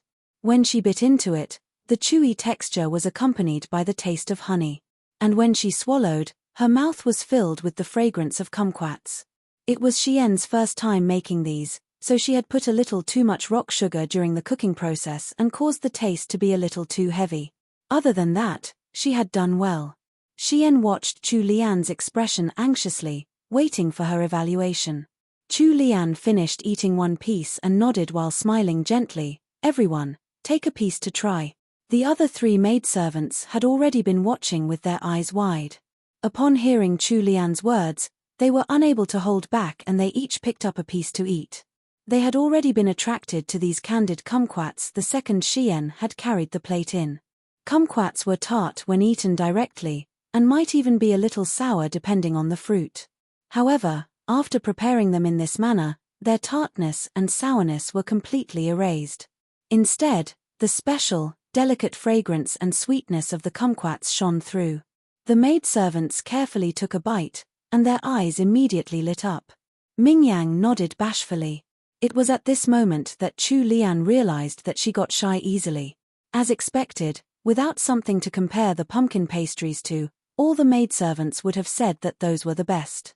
However, after eating the sweets made from following Chu Lian's secret recipe, the maidservants finally realized why third young madam had said that those pastries weren't all that tasty. "How is it?" Chu Lian asked as she smiled. The maidservants nodded fervently, like chickens pecking at grains. When Chu Lian saw that they didn't seem content with what they just had, she turned to look at the large clay plate of kumquats on the other side of the room and gave a few instructions to Xian. "Xian, go and turn all these into candied kumquats. This time, put less rock sugar and put aside 2 small bowls of it. I'll send them over to grandmother and mother myself. All of you can share the rest." Candied kumquats could be eaten for dessert, or they could even be brewed in a fruity tea. It could regulate qi flow within the body and dissolve phlegm. Combined with red dates, they served as a good supplement for older women. Xian had just learned how to make this recipe, so of course she wanted to make it a few more times to practice it. Third young madam could also use these candied kumquats to show off her skills to the He family, and as a result, she might be able to stand a little more firmly in the household. It seemed like matriarch He had a lot to say to He Changdi. It was almost 11 a.m. before he came back. Although Chu Lian didn't really want to bother with him, since they were now a married couple, she had to go through the motions out of courtesy. The 2 of them were to eat their midday meals together in their own courtyard. After sending a little maid over to the kitchen to pass the message, after 20 minutes, the kitchen would send maidservants over with the food. Mingyang laid out the dishes together with 2 other maidservants before escorting Chu Lian out of her room for the meal. He Changdi had gone to his study after returning from the matriarch's place, so senior servant Gui went over to inform him. Chu Lian hadn't eaten much in the morning and the pastries that Xian had specially brought back from the kitchen weren't to her liking. Although she had eaten 2 candied kumquats, those sweets couldn't fill her stomach. She had finally managed to make it to the midday meal, and she was hungry. Mingyang escorted her to the parlor. Chu Lian's expectant gaze was already fixed on the table from a distance away. However, upon seeing the 4 or 5 dishes arranged there, her shining gaze dulled with disappointment, like a little girl whose lollipop had been taken away. What was this? The people of the Great Wu dynasty were clearly well dressed. Things here looked about the same as in the Tang dynasty. However, why was it that their meals were this poor? Look at what's on the table. There was a pancake one as big as her palm, made out of some ingredients she couldn't identify. There were also some white chunks of meat, cooked vegetables, and a fish in some soup that looked completely unappetizing. Out of the few dishes on the table, the ones that looked the most attractive were the 2 bowls of rice. The rice grains looked white enough, at the very least. Chu Lian finally realized why those average pastries could make the house of Count Jingen so famous. With these unappetizing dishes as the base of the country's cuisine, even the Tianjin crepes too, commonly sold as street snacks, would be famed all over the capital. Mingyang saw that the corners of her mistress' lips were twitching, and her expression didn't look quite right. She thought that there was something that third young madam couldn't eat amongst the dishes, so she anxiously asked, "Third young madam, could it be that these dishes aren't to your liking?" Chu Lian resisted the urge to spit up blood. She held on to the dredges of her conscience and shook her head, somehow managing a fake smile. "Not at all." At the same time that Mingyang relaxed, she whispered into Chu Lian's ear, "Third young madam, look, there's roasted venison. We wouldn't have even gotten the chance to eat that 6 months ago in the house of Duke Yingguo." Chu Lian didn't know how to react. Were the people around her all hidden foodies? Right at that moment, He Changdi came into the room and cast a sideways glance at Chu Lian before sitting down at the head of the table. He looked completely reluctant to bother with his newlywed bride. Chu Lian bobbed in greeting towards He Changdi before sitting on the stool next to him.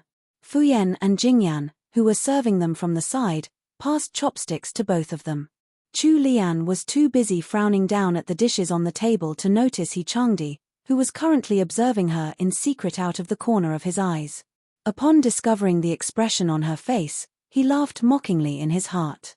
"Oh, this village bumpkin from the house of Duke Yingguo must have been scared silly by a normal meal from their house of Count Jingen. Heh. She couldn't even decide which dish to start with. How shameful. Any noble in the capital would know that the house of Duke Yingguo was no longer as prosperous as they were 20 years ago, despite their expanded family tree. At this point, the house was simply an empty shell of its former self. If there were no promising descendants in the house once the old Duke Yingguo passed away, there was a tacit understanding amongst the nobles of the capital that the Yingguo house would surely disappear, becoming a mere speck in the annals of history. Heh. In his past life, that bitch Chu Lian was still around to support her family's house. However, here in this new life, he was determined to never let history repeat itself. Google tag. CMD push, function, Google tag. Display, div GPT add 15052721457330. Chapter 14, Eating Venison, 2. This chapter has been stolen from Volara novels. Please read from the original source. A cold glint flashed through the depths of He Changdi's black eyes. When he recalled how his grandmother had requested a meeting with him in Qingxi Hall, and how she had instructed him to live in peace and harmony with Chu Lian from now on, he had found it laughable. If he could, he would have told his family everything that had happened in his past life. If only he could do that, then he would make his kind family understand what a shameless and malicious woman that Chu Lian was. Unfortunately, if he did so, his family probably wouldn't believe him. Not to mention, they would probably think there was something wrong with him. The hand that He Changdi was gripping his chopsticks with unconsciously tightened, almost snapping them in two. His abnormal actions attracted Chu Lian's attention. She watched his handsome face contort slightly as he seemed to be bearing some hidden pain. Chu Lian frowned and asked, "Husband, is anything the matter?" Chu Lian's voice was like a hammer knocking on his tightly wound nerves. He Changdi stiffened. It took him a few seconds to recover his calm. "Just eat. These dishes are probably hard to come by in the Yingguo household." His icy cold voice seemed to be emanating frost. In the past life, when they had just married, he had personally served some food to her. His heart had been filled with joy as he watched his beautiful, young wife pick from the dishes on the table timidly while her mouth never stopped moving. His young wife must have suffered much in the house of Duke Yingguo. Half of the dishes on the table had all gone into her stomach, especially the 2 pieces of roasted venison. She had praises aplenty for the meal. Those memories played out in He Changdi's mind without bidding, upsetting him and filling with bitter hatred. When he saw that Chu Lian seemed to be in a daze and hadn't moved her chopsticks at all, the corners of his mouth raised and he took the 2 pieces of venison, placing them into his own bowl. Chu Lian. The maidservants. Senior servant Gui. Chu Lian's expression stiffened. She didn't understand what this young master was trying to do. None of the dishes here were to her liking anyway. Especially those 2 unappetizing pieces of venison. Actually, she was relieved that he had solved her problem and taken both pieces for himself. With her mood slightly improved, Chu Lian took some of the leafy vegetables in front of her. Although the cook had added some salt and pork grease to them, the fresh, natural flavor of the vegetables still shone through. Tasty. Chu Lian tried a few of the other dishes. There were only 2 flavors on the table, tasteless or salty. Furthermore, because they had cooked the dishes for too long, the freshness of the ingredients was gone. All the dishes failed Chu Lian's taste test. After mentally drawing a line through all the dishes on the table, the only one that she had bothered to keep eating was that small plate of leafy vegetables in front of her. With Chu Lian's picky taste buds, she barely managed to finish half a bowl of rice. Her main dish was, of course, the vegetables. She didn't seem to think anything of it, but the expressions of the maidservants and senior servant Gui changed. Young madam had been so frightened by young master's actions that she had only dared to eat the leafy vegetables in front of her. Young master even took away the best dish so that young madam couldn't have it. How could he be so evil? Third young madam's looks could be compared to a flower in bloom, and she had just married into the family. She couldn't possibly have offended young master. However, young master was already treating her in this manner when they were newly wed. How were they going to continue living out their days with a start like this? Senior servant Gui's brows drew together as she started worrying about Chu Lian's future. On the contrary, Fuyen's lips curled up into a secret smile. Since young master didn't seem to like sixth miss, that meant that she had a chance. Mingyang and Jingyan, who were standing behind Chu Lian, were shocked silly by He Chengdi's actions. Those 2 pieces of venison were rather big. One of them could cover an entire bowl. The Jing'an household ate venison regularly. However, He Chengdi actually didn't like to eat venison. He had only taken it to provoke Chu Lian in a moment of impulse. When he imagined how she would have a restless night because of the poor meal, he felt extremely refreshed. For the sake of making Chu Lian watch helplessly as he ate the venison, He Sanlang held back his disgust and acted as if he was enjoying his meal, forcing down the 2 pieces with huge, hungry bites. By the end of it, he was already completely nauseous. He swallowed the last bite while suppressing the urge to vomit. The dishes weren't to Chu Lian's taste, and she had a small appetite. Thus, she simply put down her chopsticks and stopped eating. Without anything left to do, she watched He Chengdi eat his venison while she sat idle by his side. Chu Lian gulped. She felt anxious just watching him. Honestly, what was going on in this guy's head? He looked like he was still determined to finish eating it even though he was clearly in pain. Finally, out of the kindness of her heart, Chu Lian got Mingyang to pour a cup of warm water, and she placed it in front of him. "Eat a little slower. Why don't you drink some water?" Chu Lian said sympathetically. TL note, I couldn't find any pictures of unappetizing venison, but who wants to see that anyway? We're here for the romance pictures of good food. Asterisk drools star. Chapter 15, Sending Some Snacks. 1. This chapter has been stolen from Volara novels. Please read from the original source. He Sanlang finished the last piece of venison with all his might and immediately felt his stomach rebel. He quickly covered his mouth to keep in whatever he had just eaten. Due to the pain of holding back from hurling, his fair face turned an unsightly red and his expression contorted. When he saw the teacup before him, he immediately picked it up and gulped the water down, beyond caring that it was Chu Lian who had poured it for him. Chu Lian looked at him with a combination of surprise and shock, eyes widening. Once he had finished swallowing it all down, He Chengdi turned his fierce glare onto Chu Lian. He wore an extremely unnatural expression, like that of a man trying to flaunt his Pyrrhic victory. Finally, he left the parlor in a hurry. Right after He Sanlang left, Chu Lian made a noise of sympathy in the direction he had gone. That guy had run so fast, he must have gone to look for a place to throw up. As expected, after he Sanlang strode out of the courtyard, his usual handsome self was nowhere in sight as he held onto a camphor tree and puked his guts out. The poor guy felt like he was about to throw up everything in his stomach, including the food he had eaten at the wedding banquet yesterday. After he had purged from his gut all the venison that he had scarfed down, He Changdi looked up with a pale face and rubbed away the remnants of vomit from the corners of his mouth. He stared in the direction of the courtyard with a deep and serene look. Upon recalling Chu Lian's extremely aggrieved expression and how she had stopped herself from speaking, the pain he had gone through felt almost worth it.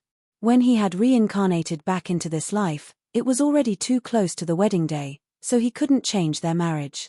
However, as long as he existed, that wicked woman had better think twice about passing her days in peace. Meanwhile, the object of He Changdi's curses and bad thoughts was currently bored stiff, staring at the stillful dishes on the table with a blank face. Senior servant Gui used the serving chopsticks to place some fish in third young madam's bowl, her eyes slightly red. Third young madam, third young master isn't here anymore. You didn't eat enough, so please eat a little more. Chu Lian shook her head. I'm not eating anymore, I'm already full. Just clear the table. Ming Yang hurriedly tried to persuade her otherwise. Third young madam, please don't worry. Third young master went out and he won't be back so soon. Although this perch isn't as delicious as the venison, it's still something we don't get to eat very often. Why don't you try a small mouthful? Chu Lian finally realized what was happening. She looked up at senior servant Gui and the maidservants, stupefied. She smiled and sighed, helpless in the face of their concern. Did you think that I didn't dare to eat because I was scared of my husband? Senior servant Gui looked at her with concern. The look in her eyes confirmed Chu Lian's suspicions. Chu Lian held her forehead in her hands and explained, You were thinking too much. I didn't eat much because these dishes aren't to my taste. Although senior servant Gui hoped that she could convince her to eat a little more, as Chu Lian's servant, she couldn't possibly force the matter. Since Chu Lian was insistent, she could only instruct the maidservants to clear the table. In the late afternoon, matriarch He specially sent one of her most trusted servants, senior servant Liu, over with some nourishing soup. With senior servant Liu watching from the side, Chu Lian couldn't reject it. The only thing she could do was force herself to drink it down. The soup tasted extremely strange. Who knew what had gone into it?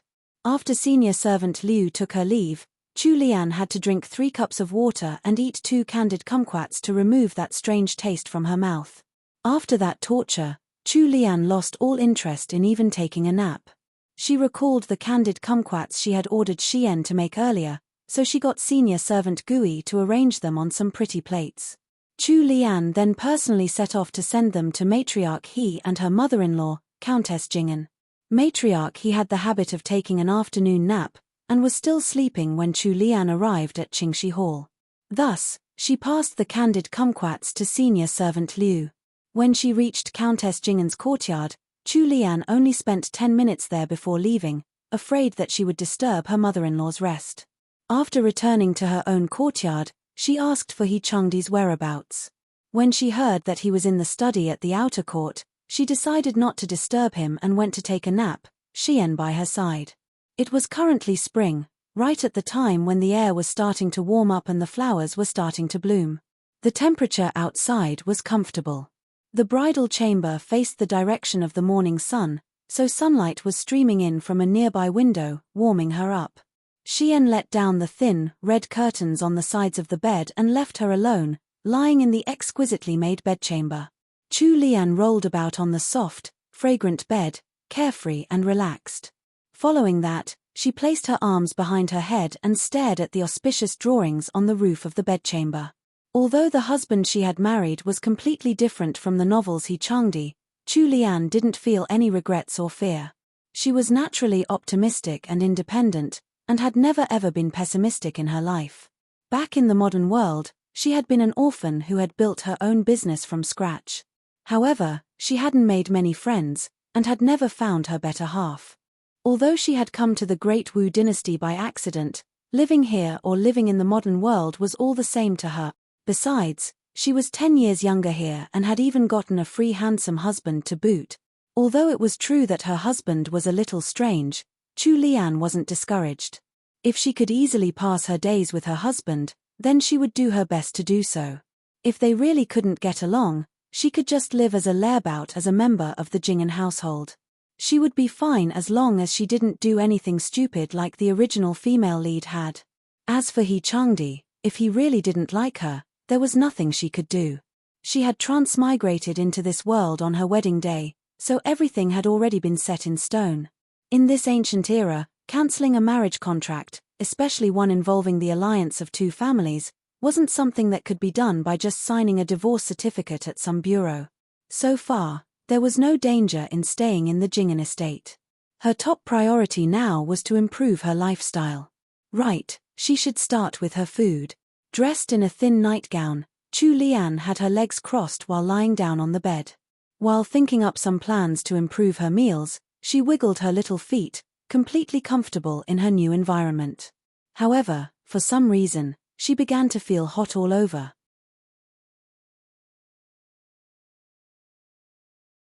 Chapter 16. Sending some snacks. 2. This chapter has been stolen from Volara novels.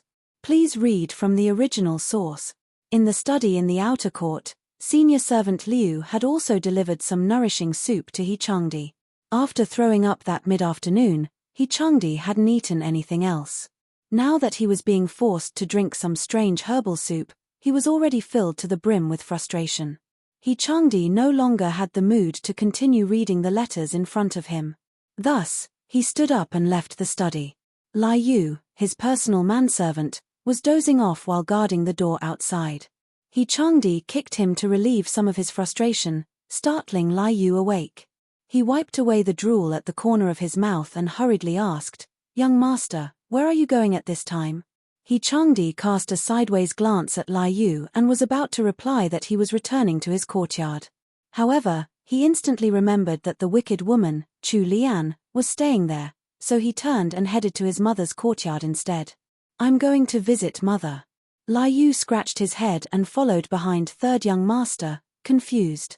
There were 3 great occasions in a man's life: meeting a friend in a foreign land, getting married, and ranking on the imperial examination. Third young master had just gotten married and third young madam was such a beauty. Why was third young master walking around with such a dark look on his face, as if the entire world owed him 300 taels of silver and no one was paying up?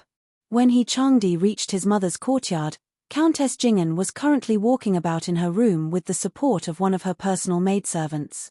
Something interesting seemed to have occurred, as the bell-like laughter of her personal maidservant, Miaozhen, drifted out from the parlor. As He Sanlang walked closer, he could hear Countess Jingen talking and laughing with the servants by her side. "Madam, these candid kumquats that third young madam sent over are really delicious." That was Miaozhen's voice. "Yes, this old servant also thinks that they're good. Speaking critically, these candid kumquats look pretty and cheerful, and they even taste great. They won't lose out to the pastries that Cook Ju makes." "Oh, I didn't think that these sweets could get such a high evaluation from you. Let me have one to try." Countess Jingen's voice was clearly a little weak. Following that came the sound of the maidservant's footsteps. He Changdi's expression changed and he sprinted into his mother's room. When he saw the plate of candied kumquats that Miaozhen was about to bring to his mother, he reached out and knocked it away. The little dish immediately shattered, making a sharp, ear-piercing sound as it hit the ground. The translucent candied kumquats scattered all over the floor. Everyone in the room was so shocked by He Changdi's sudden actions that they turned completely mute. It was Countess Jingen who recovered and reacted first. She stared at her youngest son with her brows slightly drawn together as she said, "Sanlang, what are you doing?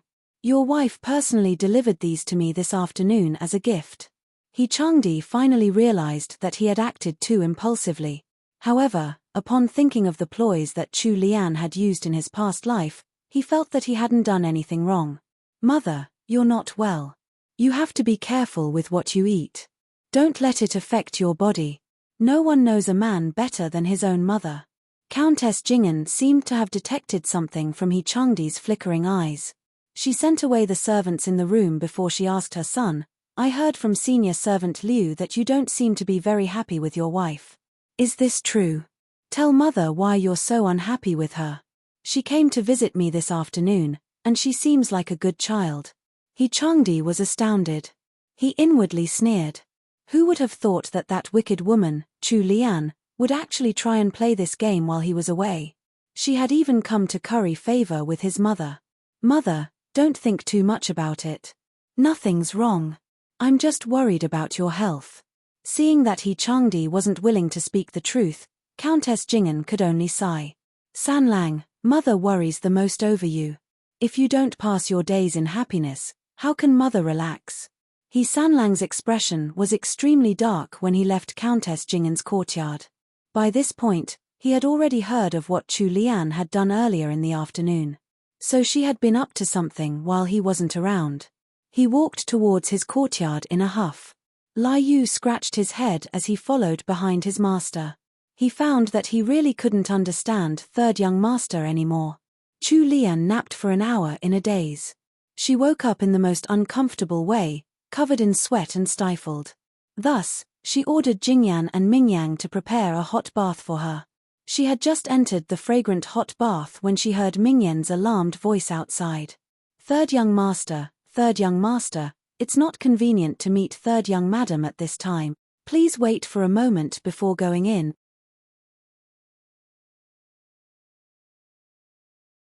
Chapter 17, Visiting the Bride's Family, 1. This chapter has been stolen from Volaronovels. Please read from the original source. When Chu Lian heard Mingyan's voice out of the blue, her eyes widened in shock. It took her a while to react, and when she did, she quickly grabbed a dry cloth hanging on the screen nearby to cover her chest. Immediately after, she could hear the sound of He Changdi's heavy footsteps coming closer and closer. In the midst of his rage, He Sanlang simply charged right in. The bathroom was filled with dense steam, and a nice fragrance lingered in the air. Water splashed out of the bathtub as the girl inside hid in a corner of the tub, panicking as she clutched a wet cotton cloth to her chest that barely protected her modesty. However, Chu Lian didn't realize that this cotton cloth meant for drying off after a bath was very thin. Once it got wet, it was practically translucent. By placing the nearly transparent cloth over her chest, it was 100 times more enticing than if she hadn't used it at all. Although she was submerged in the water, due to her intense panic, her chest was heaving from her heavy breathing. The shapes of rounded peaks and small pink dots bobbed up and down underneath the wet cloth cover, playing a game of hide-and-seek. This unintentionally captivating sight shocked He Changdi so much that, upon seeing her, he was rooted to the spot. All of his reckless fury had been completely drained out of him. Mingyang stomped her foot and, with a troubled expression on her face, was about to chase after him, but she was held back by senior servant Gui. "What are you doing? It's young master who went in, not some stranger," senior servant Gui warned her in a low volume. Mingyang tried to speak up. But what? "Quick, come out with me." He Sanlang's fair face was covered all the way up to his hairline in a deep blush, just like a cooked lobster. The heat that he had been feeling had come back at some point, and a certain part of his lower body was currently standing at attention. Chu Lian was angry. He was the one who wasn't willing to consummate their marriage, and he had even gone out of his way to humiliate her on their wedding night. However, now he was the one who was staring at her stupidly while she was taking a bath. What was this guy trying to do? At this point, she could honestly care less. Chu Lian simply picked up a bar of soap and threw it at him, her lovely voice raised in anger as she shouted, "You! Get out!" After regaining his senses thanks to Chu Lian's delicate shout, He Sanlang's body stiffened as he noticed the desire that shouldn't have even existed in his mind. His face immediately turned as black as an inkstick. Grimacing, he glared at Chu Lian and shouted back, "You tried to seduce me with looks like that. Dream on." On that parting note, He Sanlang tossed his sleeves and spun on his foot, striding out with as much dignity as he could muster, albeit a little stiffly. If he had managed to match his icy tone with an equally icy expression, then Chu Lian might have been angered enough to hop right out of the bathtub and pick a fight with him. However, His face had been completely red and his actions extremely unnatural. Adding on the bulge sitting at a certain part of his body that should not be described, he just seemed like a haughty cat pretending not to be embarrassed. Thanks to He Sanlang's actions, Chu Lian's anger and tension completely dissipated. Once he left the bathroom, she couldn't hold back anymore and the corners of her lips twitched upwards in soundless laughter. By the time she had finished changing into some clean clothes and had come out of the bathroom, He Changdi was no longer in the room. With a blush on her face, Mingyang passed a cup of warm water to Chu Lian before helping Chu Lian brush her slippery wet hair. "Where's my husband?" "Third young master left the courtyard 10 minutes ago. This servant doesn't know where he went." Chu Lian took a sip of her water and shook her head. She really couldn't understand He Sanlang at all. Instead of trying to, she casually picked up a book left on the wooden sofa and started reading. Meanwhile, He Changdi, who had left in such a rush, was now in the outer court study room 1. He had downed 2 cups of cold tea in quick succession the minute he returned, but that strange heat in his heart couldn't be suppressed. When he closed his eyes, the scene of Chu Lian sitting in the bathtub appeared in his mind, her hands holding a cloth to her chest as she watched him with widened, teary eyes of shock. Damn it! He cursed. How could he feel anything for that wicked woman? All he wanted to do was kill her immediately. In this moment, He Changdi hated himself. He punched the table, shaking a small tray used for washing brushes. The fire in his body refused to go down. In the end, He Sanlang went to take a cold shower with a dark expression. TL note: Matriarch, he is a little impatient for her great-grandchildren XD.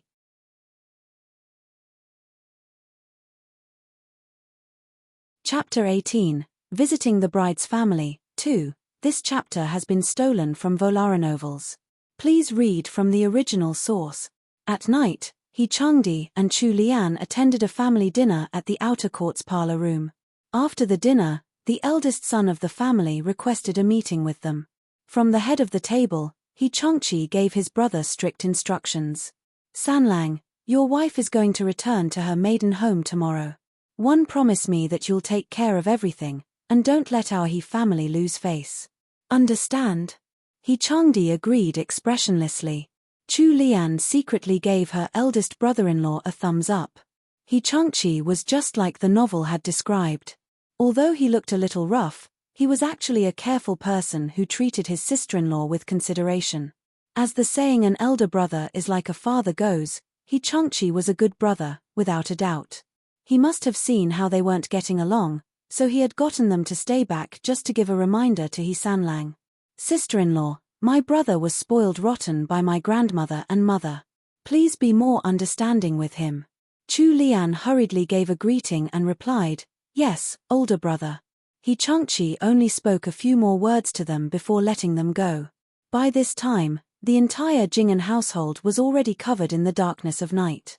Only the corridors and pathways were lit up by lanterns. The lantern light was dim, so Chu Lian couldn't see He Changdi's expression clearly.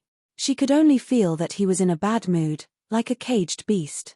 What had happened to the cheerful and famous He Sanlang of House Jing'an from the novel? He had just gotten married. This should have been the happiest time of his life. Why was he acting this way? Chu Lian tossed a few glances at him. She had interacted with many people in her career.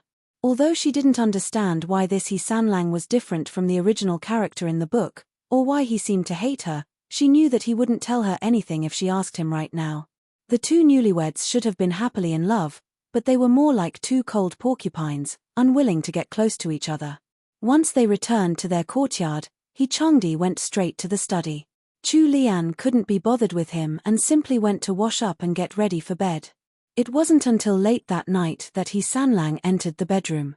When he pushed aside the drapes of the bedchamber, he saw a rosy-cheeked Chu Lian sleeping in the center of the bed. A soundless sneer appeared on his lips. This was probably what had happened in his previous life. This wicked woman slept like a baby when he wasn't around. After this, she would probably turn around and run into another man's arms. How shameless. Tomorrow, at the Yinghua household, he was going to expose this wicked woman's true face to everyone. Didn't she like Xiao Wujing? Then he would grant their wish to be together. He Sanlang let the drapes fall. He turned around, hands behind his back, and left to sleep in the study. The next day was the day of Chu Lian's visit to her maiden home. The entire He family sent the newlyweds to the entrance of the estate. Under the watchful gaze of matriarch He, the frosty He Changdi walked over to Chu Lian's side and helped her up the carriage. He then mounted his horse and led a party of their family's private soldiers and servants, together with Chu Lian in the carriage, as they headed towards the Yinghua estate. By the time they reached the Yinghua estate's main gate, only an hour had passed. Old Duke Yinghua was waiting with a huge group of people by the entrance. He Changdi first glanced at the group before purposely letting his expression warm up a little, acting as if he was surprised as he dismounted from his horse. This was what he had done in his previous life. The He family was small, even when everyone was there, they couldn't even fill a single banquet table. The first time he had accompanied his wife back to her maiden home, there were 20 or 30 Chu family members standing at the entrance to welcome them. Back then, he had an expression of surprise. However, the second time around, He Changdi no longer felt any joy. Instead, what filled him was intense agony and hatred. He Changdi lifted the curtains of the carriage and personally supported Chu Lian off the carriage. Chu Lian's hands were small and soft, but tender enough to feel comfortable to the touch. He Changdi couldn't help but remember how his heart had almost leaped out of his chest the first time he had touched this pair of hands in his previous life. The memory left him feeling stifled. Once Chu Lian's feet had touched the ground, He Changdi immediately took back his calloused hands. Chu Lian turned to look at the people gathered by the entrance. Although she had tried her best to reassure herself last night before she had fallen asleep, upon seeing this huge group of people from the Yinghua household in person, her heart still fluttered with anxiety. She didn't recognize a single one of them. Chu Lian inwardly wailed in anguish. She could only guess at some of their identities from the descriptions she had read. She lowered her head, feeling a little guilty. In the eyes of the people from House Yinghua, she seemed like a shy, blushing bride. Old Duke Yinghua came up to welcome them in himself. Although He Changdi wasn't happy with the Chu family, Old Duke Yinghua still carried some power in court, so he couldn't dispense with courtesies in public. The newlyweds were led to Juxian Hall in the outer court by the whole group. Old Duke Yinghua had a generous, kind, and friendly personality. He was actually rather caring towards the younger generation as well. It was just that there were too many children in the Yinghua household, so he couldn't care for all of them. Chu Lian was the legitimate daughter of the second branch of the family, born from the deceased wife of the second master. However, her father had taken another wife, second madam, half a year after her mother had passed away. Thus, even though Chu Lian was a legitimate daughter, she wasn't looked upon too well by the second branch. Even her own father didn't care about her, let alone this grandfather of hers, the old duke who had a pile of matters to handle every day. It was the family of the eldest son who was managing the estate right now. If not for the lackluster younger generation, the old duke would have retired by now since he was over 70 years of age. However, he was still working hard in court for the sake of House Yinghua. It was enough to make people shake their heads in pity. Google tag. CMD push. Function, Google tag. Display, div GPT add 1505272145733-0. The younger generation of House Jing'an stood out amongst the young men in the capital. When old Duke Yinghua saw He Sanlang, he immediately took a liking to him, and even Chu Lian got a few glances from him as a result. Since Chu Lian had been born, and until she had left the household as a bride, she had probably only met old Duke Yinghua a handful of times. Her cousins from the first branch of the family, the ones who were currently managing the estate, could see that their grandfather had taken a shine to He Sanlang, so they treated Chu Lian a little better. Chu Lian simply stood in the middle of all the older ladies of the Yinghua estate, her head lowered and her body stiff, answering their questions from time to time. Luckily, Xian was there by her side to give her hints, or Chu Lian would probably have been exposed on the spot. Her eldest sister-in-law from the first branch, Madame Rong, noticed that Chu Lian seemed a little awkward in the midst of all the ladies. Thus, Madame Rong smiled and walked into the circle to help Chu Lian out.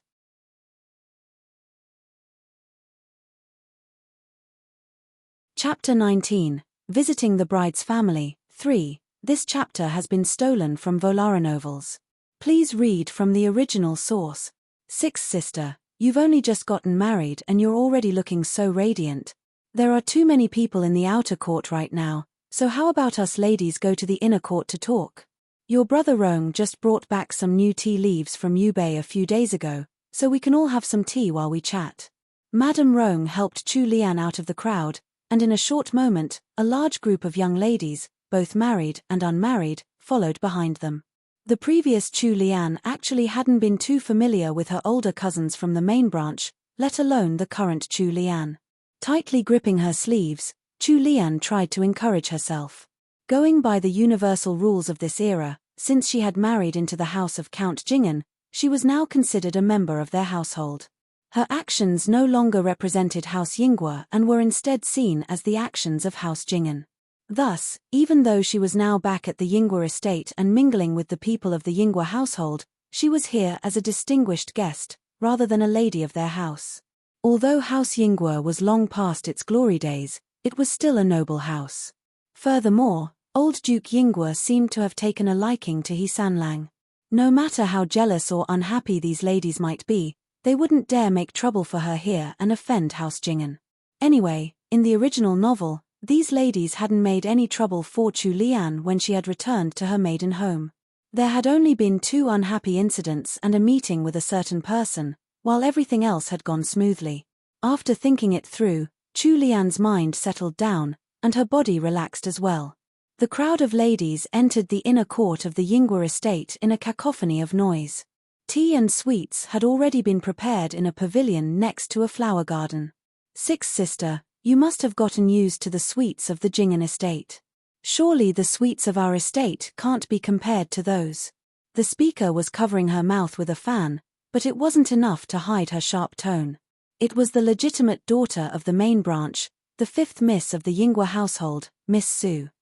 She was only a month older than Chu Lian, and she should have been the one to marry the house of Count Jingen's He Sanlang, if they had gone in order of seniority. However, when matriarch he had made a request to her close friend, the Empress Dowager, for a girl from the Chu family as a granddaughter-in-law, the 5th Miss had been down with a serious illness.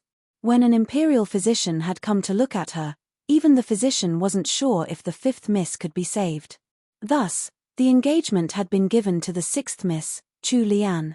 Right after the engagement had been decided, the 5th Miss mysteriously recovered from her illness. He Sanlang was famous in the capital, and there were very few ladies who would refuse an engagement with him. When the 5th Miss recovered from her illness, she was jealous, of course.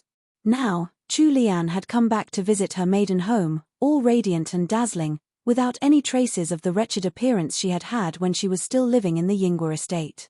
She was clearly a beautiful little wife loved dearly by her husband. How could 5th Miss hold back her anger? This rich, pampered life should have been hers. Sometimes, she even wondered if her sudden illness had been Chu Lian's doing. If poor Chu Lian found out what 5th Miss was thinking, she would have definitely rolled her eyes. What the heck? If you want such a weird husband, I'll give him to you for free. Chu Lian didn't take Miss Su's words seriously. Even though she really wanted to speak the truth and tell them that the sweets of the Jingen household actually weren't all that tasty, they definitely wouldn't believe her. Chu Lian just smiled. 5th sister, you're wrong there. No matter how delicious the sweets of the Jingen household are, they'll never taste like the sweets I had in my maiden home. Madame Rong sensed the jealousy in 5th Miss words, so she hurriedly tried to smooth things over. 6th sister is right. The Yinghua estate is 6th sister's maiden home. We ladies of House Yinghua are united in our hearts. Even after marriage, you're still a lady of House Yinghua. No matter how good it is outside, how could it compare to the home we grew up in? A lady standing by her side made sounds of agreement. That person standing by Madame Rong was most likely her daughter-in-law. 5th Miss snorted lightly and stopped chasing that line of talk. Thus, the group of ladies settled down for tea.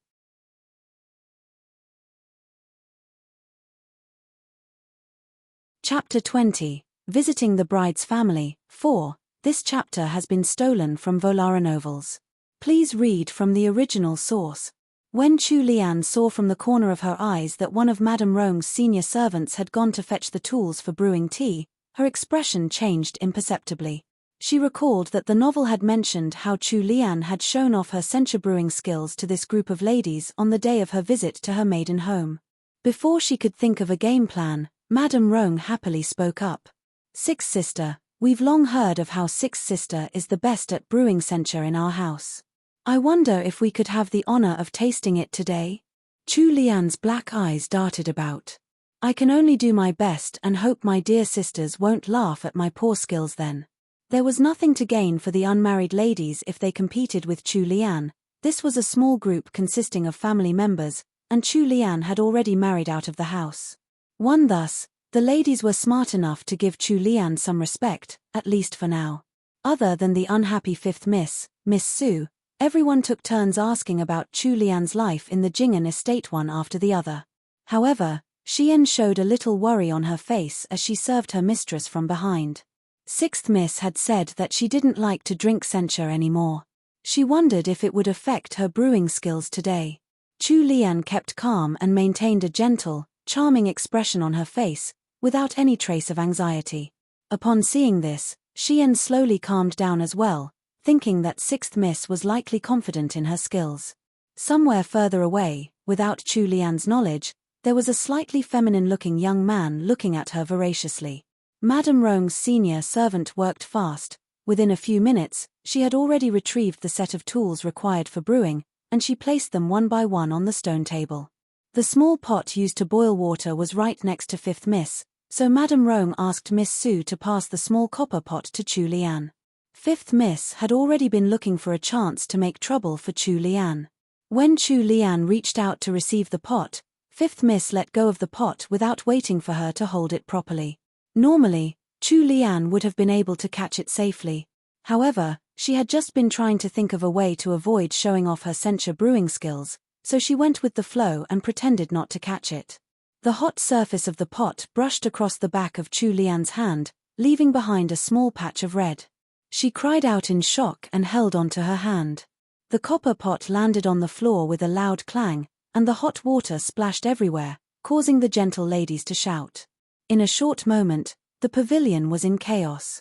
Fifth Miss had also seen what had happened. Although she was happy inside because she had caused trouble for Chu Lian, she was also a little afraid that she had gotten herself into trouble too, due to Chu Lian's injury. She bit her lip, admonishing herself for being too rash.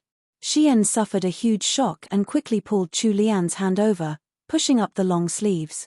Upon seeing the red burn, about as large as a peach blossom, on the fair back of her third young madam's hand, Xian's eyes reddened as well in sympathy. "Third young madam, does it hurt? Please let this servant put some medicine on it quickly." Although she had used the long sleeves to block the pot, the small burn was still quite serious. However, she could bear with the pain. Chu Lian took her hand back and smiled at Xian, using her eyes to reassure her maidservant.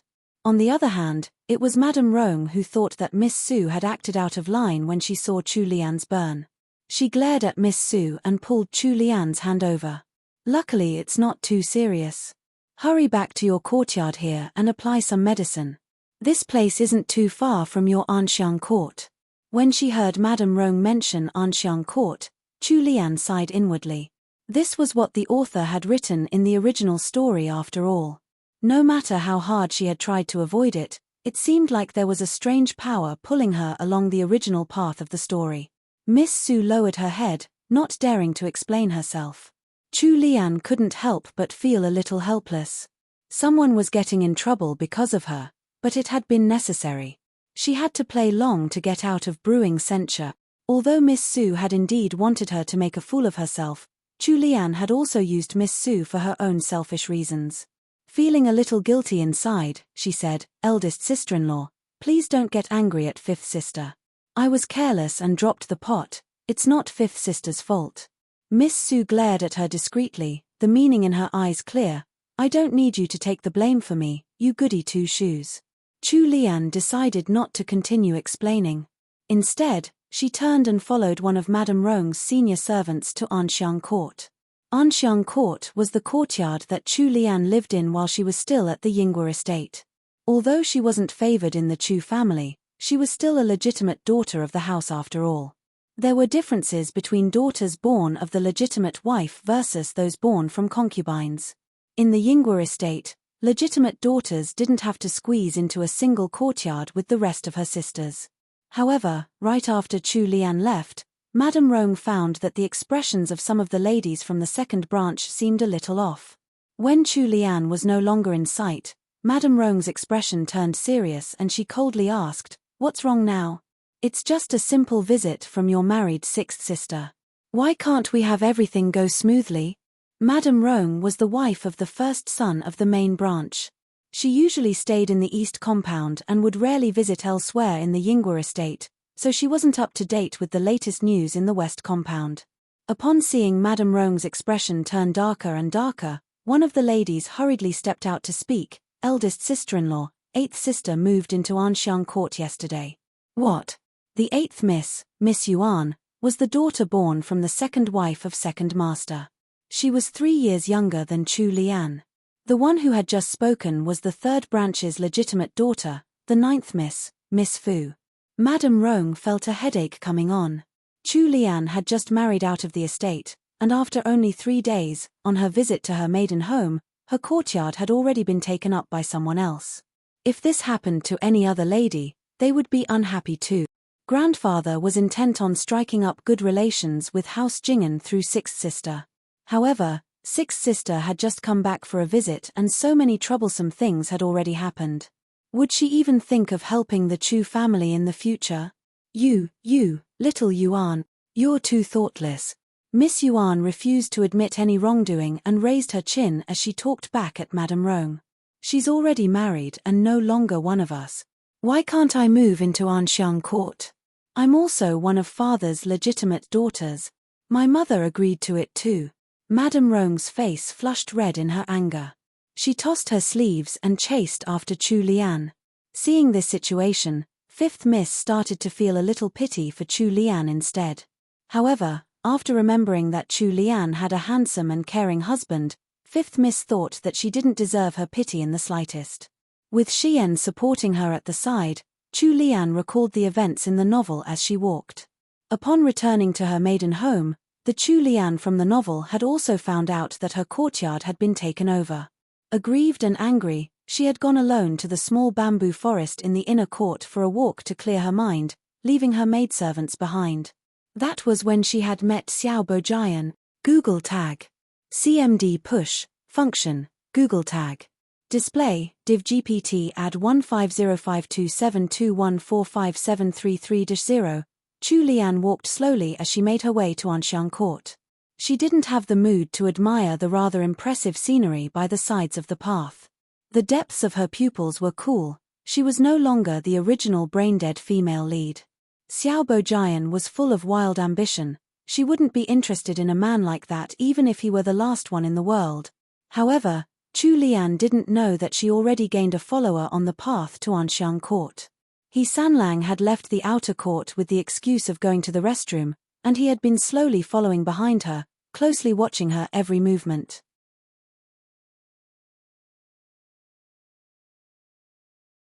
Chapter 21. Visiting the bride's family. 5. He was probably waiting for Chu Lian to make the slightest hint of a mistake, so that he could toss her into a ditch without any mercy and make her into the laughingstock of the entire capital.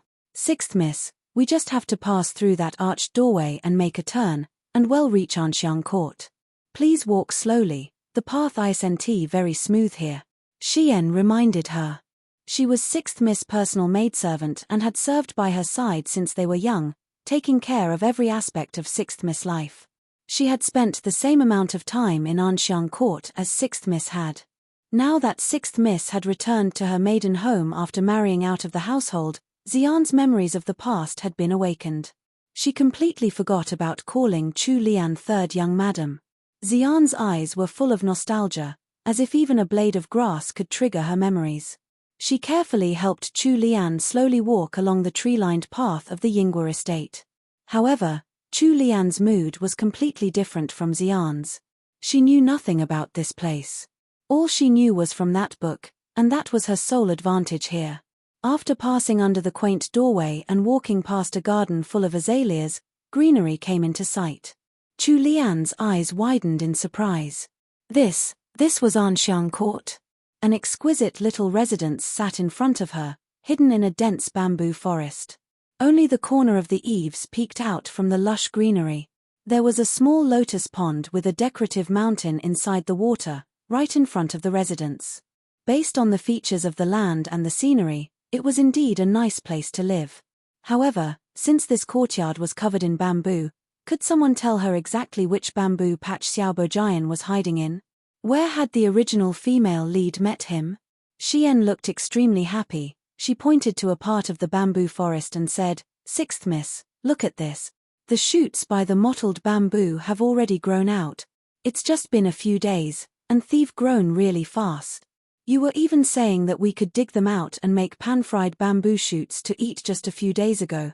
Chu Lian was completely speechless. Could she not talk about bamboo? This garden was full of it and she wasn't a botanist. How was she supposed to know which ones were the mottled bamboo she was talking about? All she wanted to do now was leave this damn place.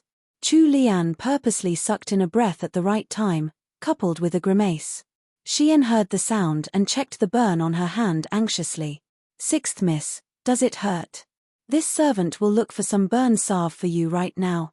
This servant still remembers that the salve was in the cabinet by the parlor in the outer hall. Madame Rong's servant also quickly supported Chu Lian as they headed towards that residence. However, just as they reached the hallway of the residence, they spotted two unfamiliar maidservants eating melon seeds while skiving. The two maidservants heard the sound of conversation, and then noticed the dressing of the senior servant by Chu Lian's side. They immediately became so frightened that they hurriedly fell to their knees in unison and wailed, "Steward, please forgive us." Chu Lian was preoccupied with her own thoughts, so she didn't really take notice of the lazy maidservants. However, Xian frowned and coldly asked, "Who are you? Why are you here in 6th Miss Anxiang Court? You even had the guts to skive off." When they were still living in the Yingguo estate, senior servant Gui and Xian had been the ones managing Anxiang Court. They were Chu Lian's personal maidservants, so they held themselves with an air of command around these little maidservants. Seeing that Xian wasn't too friendly and that the woman by her side, Chu Lian, was dressed like a wealthy young madam, the two maidservants suddenly recalled that it was the day of 6th Miss' visit to her maiden home. They abruptly realized who the people before them were. Both of them started trembling with fear, and their faces paled. This servant is called Shanqin and this servant is called Suiqin. We're just petty servants here in Anxiang Court. We serve under 8th Miss. When the two maidservants finished speaking, they remained prone on the ground, trembling, not daring to move.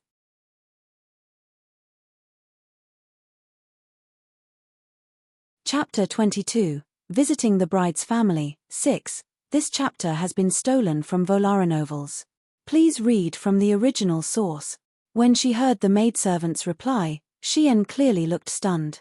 Without waiting for her to react, a tall maidservant wearing lake green clothing walked out of the residence. "What are you making so much noise for? You're disturbing my sleep. All you wenches know how to do is shirk your duties all day. Wait until 8th Miss comes back. Let's see if we'll punish you by breaking your legs." Xian was very familiar with that voice. It was Xiaoqin, who served 8th Miss. Back when they were living in the Yingguo estate, the two of them had always been at loggerheads. Xiaoqin often spoke badly of 6th Miss behind her back. It was obvious that Xiaoqin hadn't known that Chu Lian and the others were outside.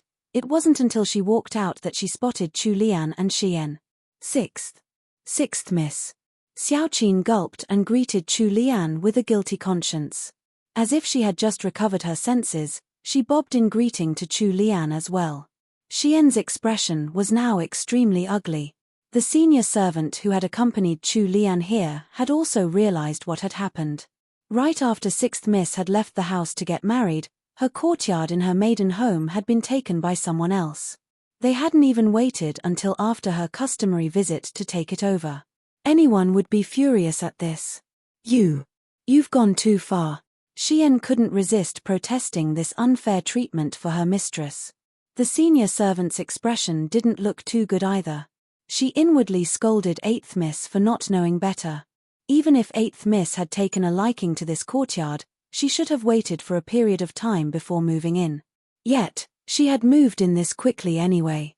This was practically a slap on the face to the dignity of the house of Duke Yingwa. Furthermore, it was her mistress who was in charge of the Yingwa household at the moment. In the end, the blame was likely going to land on her mistress. Xiaoqin looked down. After getting scolded by Xian, she had calmed down. Anyway, 6th Miss had already married out of the house, so this courtyard was going to be 8th Miss sooner or later. Daughters who married out of the house were like spilled water. They would live far away from the estate. It was better to bear the ire of 6th Miss rather than offend 8th Miss. After arranging her thoughts, Xiaoqin stopped being afraid of the consequences. This is 8th Miss residence. Sister Xian, please mind your words. Xian almost fainted from the force of her anger when she heard Xiaoqin's words.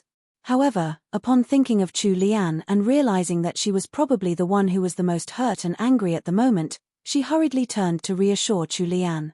6th Miss, please don't get angry. However, Chu Lian shook her head unexpectedly. The corners of her mouth even carried the traces of a warm smile as she spoke. I'm not angry. What's there to be angry about? I'm already married and I can't live here anymore. It would be such a waste if this place were kept empty. Why not give it to my sister, so she doesn't have to squeeze in with the other daughters of the house? However, this residence is close to a pond. Now that the weather's getting warmer, 8th sister should be careful of the mosquitoes. Xian thought back to the days when she used to live in this residence with 6th Miss. They were surrounded by a bamboo forest and located next to a pond. During summer nights, the mosquitoes would come out in full uproar. Before you even realized it, you would have a few extra red bites on your body that both hurt and itched. Summer was the toughest season for them back then.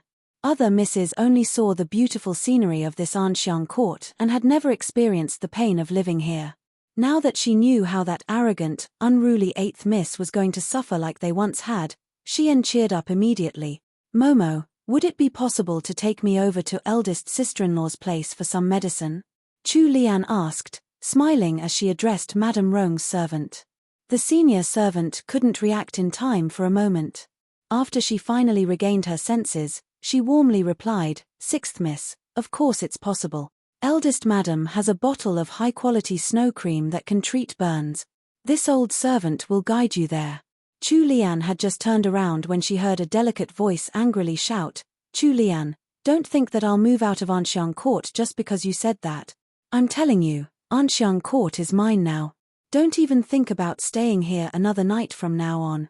Chu Lian had just relaxed after solving the problem before her. She was really tired now. Was Miss Yuan just fated to be at odds with her? They had already resolved the issue, but she was still coming after her and trying to add on to her troubles. TL note, Miss Yuan equals 8th Miss, in case anyone missed it. 3.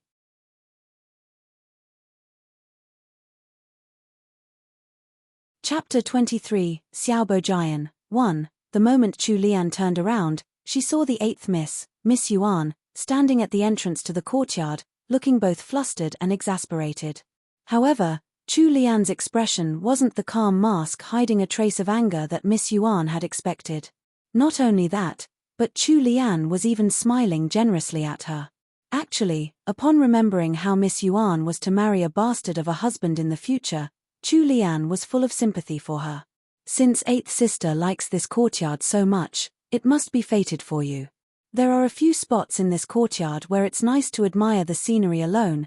I'll get Xian to point them out to you later. Miss Yuan stared at her with an incredulous look, eyes wide, trying to see into Chu Lian's thoughts. What was going on? That calm person before her was 6th Miss. The same 6th Miss who would start a fight with her over the smallest little things in the past. All 6th Miss had done in the few days they hadn't met was leave the house to get married. But in those past few days, it was like her entire aura had changed. Miss Yuan glared hard. They were both legitimate daughters of the second branch. Back when they were both still living in their maiden home, it was this 8th Miss who had interacted the most with Chu Lian. The two of them had often quarreled over minor matters. However, 8th Miss had second madam to support her, so it was Chu Lian, of course, who lost every time. During those years, the only thing that Chu Lian had to show off in front of Miss Yuan was this residence. For the sake of frustrating Chu Lian, the moment she had left the estate, Miss Yuan had begged her mother to let her have this residence. She wanted to see Chu Lian holding back her sadness as she returned to her maiden home, only to see that her place here had been taken already. However, Chu Lian didn't look the slightest bit moved right now, let alone upset over it. This was completely not what Miss Yuan had expected. How could she be happy with this outcome? It was as if she had punched cotton, even though she had put all her might into the blow, even though she had struck so hard that she had broken out into a sweat. The person she was trying to provoke didn't care about what she had done at all. You. Miss Yuan pointed at Chu Lian with an ugly expression, but she couldn't seem to finish her sentence. Madame Rong, who had rushed over just in time to see this, heaved a sigh of relief and glared fiercely at 8th Miss. She then walked towards Chu Lian with a smile on her face. 6th sister, come over to my residence instead.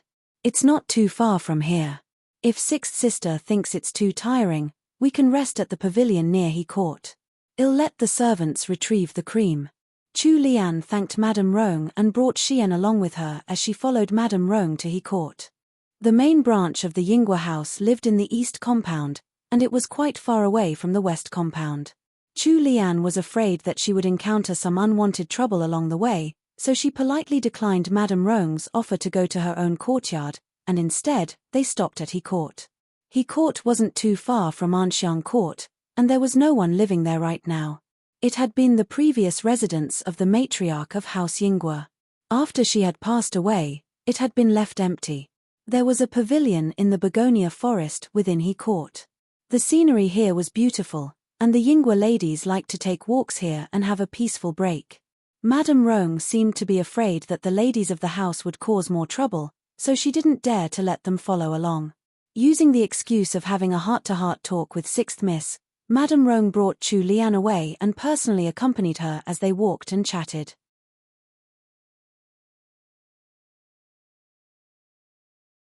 Chapter 24, Xiaobo Jian, 2. This chapter has been stolen from Volara Novels. Please read from the original source. Within a short while, they had already reached the pavilion outside He Court. Madame Rong's servants had already prepared some sweets for them. 6th sister, wait here for a moment. China walks fast, so she'll be back shortly. Eldest sister-in-law, please rest easy. It's just a small red patch. It doesn't even hurt anymore. Although it really didn't hurt anymore, Chu Lian had been born naturally fair. Her hands were white and smooth, and especially pretty. Now that there was this small patch of redness on the back of her hand, it was extremely noticeable. Perhaps due to the burn, the outer layer of skin had started to swell. It looked like a blister. However, this small burn wasn't much to Chu Lian. Now that she had finally left the bamboo forest, she no longer felt like she had a ticking time bomb strapped to her body. Chu Lian heaved a long sigh of relief. Some people were just too dangerous to mix with. It was better to get as far away from them as possible. However, Chu Lian had really underestimated how strongly the novel wanted the original events to play out along their predetermined path. He Sanlang had his gaze fixed on her in secret, an unreadable expression on his face. Her every action had fallen into the depths of his eyes. It was at this moment that a maidservant rushed in from afar and whispered something in Madame Rong's ears. Madame Rong's expression changed instantly. She hesitated for a moment before apologetically turning to Chu Lian and saying, 6th sister, I have some urgent matters to attend to and I need to leave. It'll be lunchtime in 1 more hour. 6th sister, why don't you head to the outer court and take a rest first? Chu Lian saw the anxiety in her face and agreed, letting Madame Rong off to attend to her urgent matters. Right now, the only two left in the entire pavilion were Chu Lian and Xian. Just as Chu Lian picked up the teacup before her and was about to take a sip, she heard a pair of light footsteps coming from behind her, and a man's low, magnetic voice followed. Liana. Chu Lian froze on the spot. When she turned her head and saw the new arrival's appearance and dressing, she cursed fiercely in her heart. The novel wasn't going to let her off. Wasn't this protagonist aura one way too strong? She had already come all the way here just to hide, but Xiao Bojian had still found her. If you're questioning how Chu Lian could identify the young man before her with just one look, it was because the author had described his appearance in great detail. Xiao Bojian was born with good looks. However, in Chu Lian's heart, He Sanlang was just that little bit more handsome than Xiao Bojian. Though, she couldn't deny that Xiao Bojian really was an outstanding specimen of a man. How should she put it? He looked more metrosexual and had a slight hint of femininity to him, the kind of guy that was popular in the modern world. He Sanlang was more of a dignified and heroic kind of guy. Xiao Bojian had a black tear-shaped mole under his left eye, which gave him a trace of captivating charm that was rarely seen on a man. With this kind of appearance, if he had been born in the Wei or Jin dynasties, he would have definitely been seen as a homosexual. Although the novel had described his appearance vividly, it couldn't be compared to seeing it with your own eyes. Chu Lian felt a headache coming on. She hurriedly stood up to make her escape, but Xiao Bojian quickly strode over and blocked her retreat with his arms spread wide. Liana. You don't want to see me anymore? Chu Lian inwardly cursed, hating that she couldn't just dump him on the spot. However, when she remembered the power this guy had in the future, Chu Lian bore with it patiently. She cast her gaze downwards and didn't speak. If this guy noticed that she wasn't the original Chu Lian anymore, she would be in huge trouble. Xiao Bojian was a man with great ambition who used sneaky, underhanded methods. He was far from the traditional meaning of a good man. Xian seemed to have realized how much her mistress didn't want to interact with the man before her, so she hurriedly blocked Xiao Bojian. Mr. Xiao, men should keep their distance from women. Furthermore, our mistress is already married, please conduct yourself with dignity. Xiao Bojian showed a pained expression as he clenched his fists. His upturned eyes looked upon Chu Lian with deep passion. No one would be able to doubt the depth of his feelings if they saw the look in his eyes. He pressed his lips together, his face full of suppressed emotions. Liana, it's all my fault, I'm useless. Do you hate me so much that you won't even look at me now? Unseen behind Xian, Chu Lian nearly lost her calm to her inner turmoil. What the heck? What kind of line was that? Did he have to act like a Mary Sue? She hadn't given his lines much thought when she was reading the novel, and at the time, she had even thought he had come across as a little cool, like he wasn't a very affectionate person. But now that she had to experience this all firsthand, she could feel her brain cells dying by the minute. Young man, you're so handsome that any woman would be ashamed of their own looks in front of you. Isn't it a little inappropriate to use those lines on a woman? TL note, my editor and I both choked on the way Chu Lian described Xiao Bojian, * dies laughing star.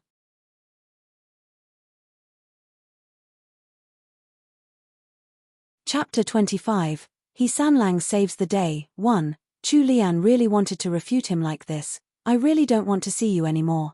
Please don't try to arrange a meeting with me ever again. I'm not interested in you at all. However, Chu Lian couldn't say something like that. Instead, she leaned close and whispered into Xian's ear. Help me block him. Xian was a smart one. She immediately shielded Chu Lian behind her and drummed up the courage to speak to Xiao Bojian. Mr. Xiao, please leave. Our madam doesn't want to see you. If you're still going to continue forcing the issue, this servant will call the guards. Xiao Bojian didn't bother with Xian. He only stared dead on at Chu Lian, who was still hiding behind Xian. He pushed closer step by step until the girls were forced into a corner of the pavilion. Behind them was a stand of flowering trees. It looked like they couldn't escape anymore. Liana, please talk to me. Are you really not even going to look at me anymore? Have you forgotten about the promise we had? Xiao Bojian's eyes reddened, and he looked like he was struggling with some inner pain. Chu Lian had been observing Xiao Bojian in secret from behind Xian. When she realized his emotions seemed to be getting out of hand, her brows furrowed with tension. Xiao Bojian was only one of old Duke Yingguo's students right now. He was born in poverty, and was 20 years old now. Last autumn, he had gotten first place in the provincial imperial examinations and had become the top scholar of Jiaqing Hall. Right now, he was living in the Yingguo estate to await the last 2 stages of examinations to become a court official, the metropolitan examination and the final imperial exam. Chu Lian knew that once the final imperial examination was over this year, Xiaobo Jian would get the achievement of ranking first in 3 consecutive imperial examinations, displaying his extraordinary talent in the capital. It was around that time that the original female lead had really started to hook up with Xiaobo Jian. Although Xiaobo Jian was handsome and full of potential, Chu Lian didn't really like him. If she had to choose, she would pick He Changdi. At least He Changdi had a kind heart somewhere deep inside of him. He knew where to draw the line with his actions and wouldn't go too far. Those who didn't have any limits were the scariest. Xiaobo Jian was undoubtedly that kind of person. Constantly trying to avoid him wasn't a solution. It was clear that Xiaobo Jian had currently lost control of his emotions. Chu Lian gulped and managed to gather enough courage to raise her head, meeting Xiaobo Jian's reddened, upturned eyes bravely. Xiaobo Jian, no matter what we were in the past, I'm already a married woman. The past is in the past. You should go your own way, and I'll go mine. Chu Lian spoke resolutely. She was so nervous that the palms of her tightly clenched fists were soaked in sweat. Xiaobo Jian could never have imagined that his long period of waiting would yield such a heartless response from Chu Lian. His face contorted with the force of his emotions and he abruptly took a step forward. Liana, you're joking with me, aren't you? That's not what we agreed on before you left to get married. You said that even if you were married to He Changdi, that you would find a way to leave him. You even said that I was the only one you had in your heart. As Xiaobo Jian continued speaking, the trembling of his body became even more intense. The lady before him was so pretty and delicate, like a blooming peony flower.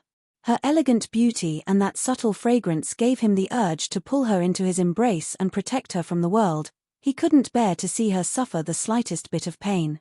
He had accompanied this flower on her journey of growth. He had nurtured her, watched her grow and slowly bloom. However, this flower had just used her thorns against him, leaving bleeding wounds all over his body.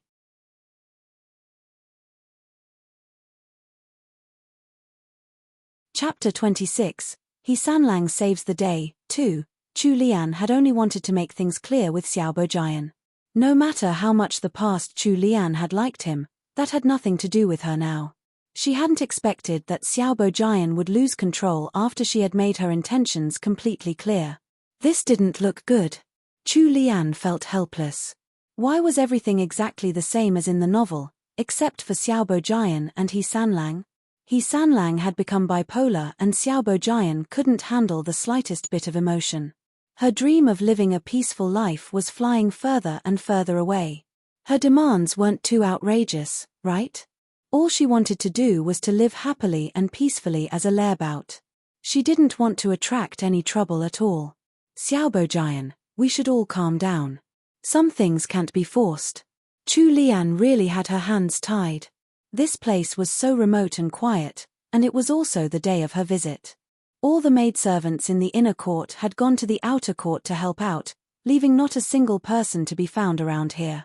If Xiaobo Jian lost control of his emotions and tried to do something, she would definitely be the one on the losing end. Xian was just a young girl, she couldn't hold a full-grown man back. The scorching gaze that had been fixed onto Chu Lian cooled down instantly. It seemed like Xiaobo Jian couldn't bear with it any longer. He pulled Xian away and reached out to grab Chu Lian. Since Chu Lian was no longer the Chu Lian of the past, her guard had already been up against Xiaobo Jian. The moment he had reached for Xian, she had already begun to dodge to the other side. Chu Lian quickly took a few steps away from him, increasing the distance between her and Xiaobo Jian. The two of them stood facing each other in the pavilion. Not far away, behind a flowering tree, He Changdi had seen everything that had happened from the start. From here, although he could see their every action, he couldn't hear what they were saying at all. However, in his eyes, it was Chu Lian who had found an excuse to rest here in this pavilion in He Court. Madame Rong had then left with her servants. Not long after Madame Rong had left, Xiaobo Jian had walked out from wherever he was hiding to meet with this wicked woman. This was what that wicked woman had told him herself before he had died in his past life. He thought that she had made it up just to spite him, who knew that it was all true. Chu Lian, you've got guts. You're actually using this visit to meet your lover. Although they were merely husband and wife in name, This was an insult to House Jingan. He Sanlang felt like his head was likely shining a bright green. Following that, when he saw Xiaobo Jian slowly forcing his way closer to Chu Lian and pulling Xian away, He Changdi couldn't wait any longer. He came out from where he was hiding in the greenery with a dark expression, striding with large steps towards the paramours. He was going to expose them today. He Sanlang's footsteps were heavy and rushed. Chu Lian spotted He Changdi hurrying towards them just by turning her head a little. The worry she had been holding in her heart finally settled down. It was good that He Changdi had come. She no longer needed to worry about getting bullied by Xiaobo Jian and the consequences of being mistakenly seen by passers-by. Since she had relaxed, the worry that had been on Chu Lian's face disappeared. She turned around, lifted the hem of her skirts, and ran towards He Sanlang. He Sanlang's gloomy face unexpectedly met with Chu Lian's. The girl running towards him was wearing a resplendent pink dress with layers upon layers of skirts. As she ran towards him, the layers of skirts were lifted by the wind, creating the pretty picture of a butterfly. The carefree smile on her face made it seem as if she only had him in her eyes. He Sanlang froze. Without waiting for him to react, Chu Lian had already reached his side. She picked up his arm in an intimate manner and called out in a coquettish voice that would give even herself goosebumps, "Husband." He Sanlang's entire body had stiffened thanks to Chu Lian's touch. Wait a minute, wasn't there something wrong with this picture? Hadn't he come here to catch a pair of adulterers? How did it turn into this?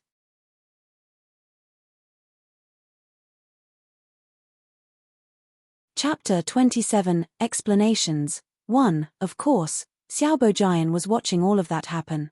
He stared at the scene with undisguised shock. He had never imagined that Chu Lian would do such a thing.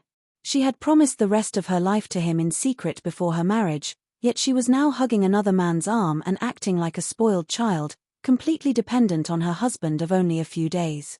This huge change caused his expression to turn extremely ugly. He Changdi had finally regained his senses by now. He was distressingly uncomfortable with Chu Lian's soft body pressing against his arm. All he wanted to do was get her off of him, and if that meant physically pushing this damned woman away, then he was all for it. However, Chu Lian clung to him like a leech. He couldn't move her at all. With the distance of 10 or so steps between them, the two men met gazes. Sparks were almost visible in the air between them. In the end, it was He Sanlang who shifted his eyes away first. He had already lost the initial panic of having Chu Lian stuck to his arm like a limpet, and had recovered his icy cold expression. He turned his head towards Chu Lian and lowered his eyes, taunting her with the hard edge of his stare. It was the same as asking her, "Care to explain?" Chu Lian was also finally able to react. She noticed the amazing timing of He Sanlang's appearance and the contempt in his eyes, and her head started to ache. So he had been watching when Xiaobo Jian had suddenly appeared and started to bother her. However, Chu Lian was totally innocent. Since she hadn't done anything to be guilty about, she could raise her head with confidence. Chu Lian daringly met his gaze. There wasn't a single trace of guilt, worry, or fear in her bright eyes. Instead, there were hints of rebuke and coquettish flirting. Poor He Sanlang was beginning to feel a little guilty after getting stared at by her big, innocent eyes. He should have jumped out earlier to save her from Xiaobo Jian the second he noticed him disturbing her. Making use of the standstill, Xian ran back to her mistress. Although he had initially been a little flustered by Chu Lian's gaze, He Changdi's expression turned grave the moment he realized the change of his thoughts. This wicked woman was turning matters upside down. She had completely reversed the situation. He Sanlang was bursting with frustration.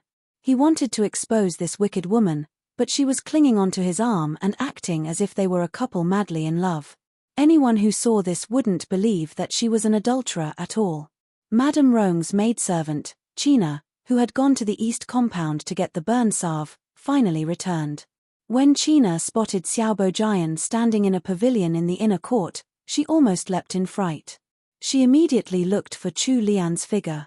After seeing Chu Lian standing a distance away with He Changdi standing next to her, China let out a sigh of relief. It was fine as long as 6th Miss Husband, 6th Young Master, was here. What would they do if rumors came out about the newly-wed 6th Miss and Mr. Xiao? China didn't dare to tarry and hurriedly walked towards Chu Lian. Greetings to 6th Miss and 6th Young Master. This is the snow cream from eldest young madam. 6th Miss, please apply it as soon as possible.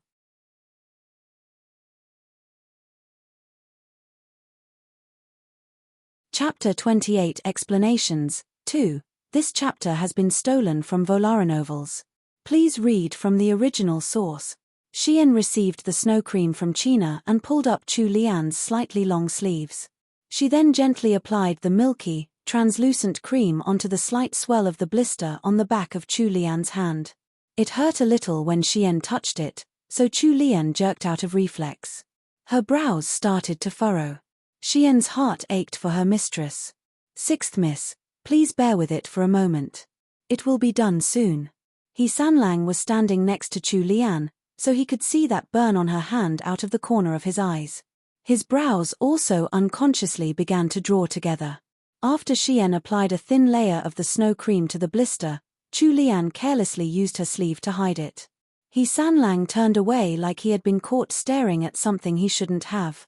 Xiao Bojian was still standing in the pavilion, refusing to leave. He Changdi's expression changed and he instantly became a polite, elegant gentleman. Mr. Xiao, what a coincidence this is, meeting you here. This was the inner court of the Yinghua estate. Men unrelated to the family were generally not allowed into the inner court. Thus, He Changdi's tone was full of undisguised mockery. Xiao Bojian didn't give a reply. His gaze rested on Chu Lian for a moment, darkness swirling in the depths of his eyes, pressuring Chu Lian. Xiao Bojian made a cupped fist greeting one to He Changdi, the corners of his lips curled up at a strange angle. It looked like a mix of mocking in return, as well as determination to obtain the object of his desires. He then turned and vanished into one of the gardens of the Yinghua estate. China stared in a daze from the side.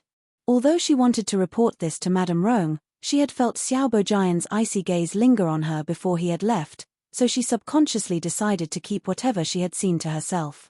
Xian could sense that the air between 6th Miss and young master wasn't right, so she tried to interrupt. It's almost time for lunch at the outer court. Xiao Bojian had finally left.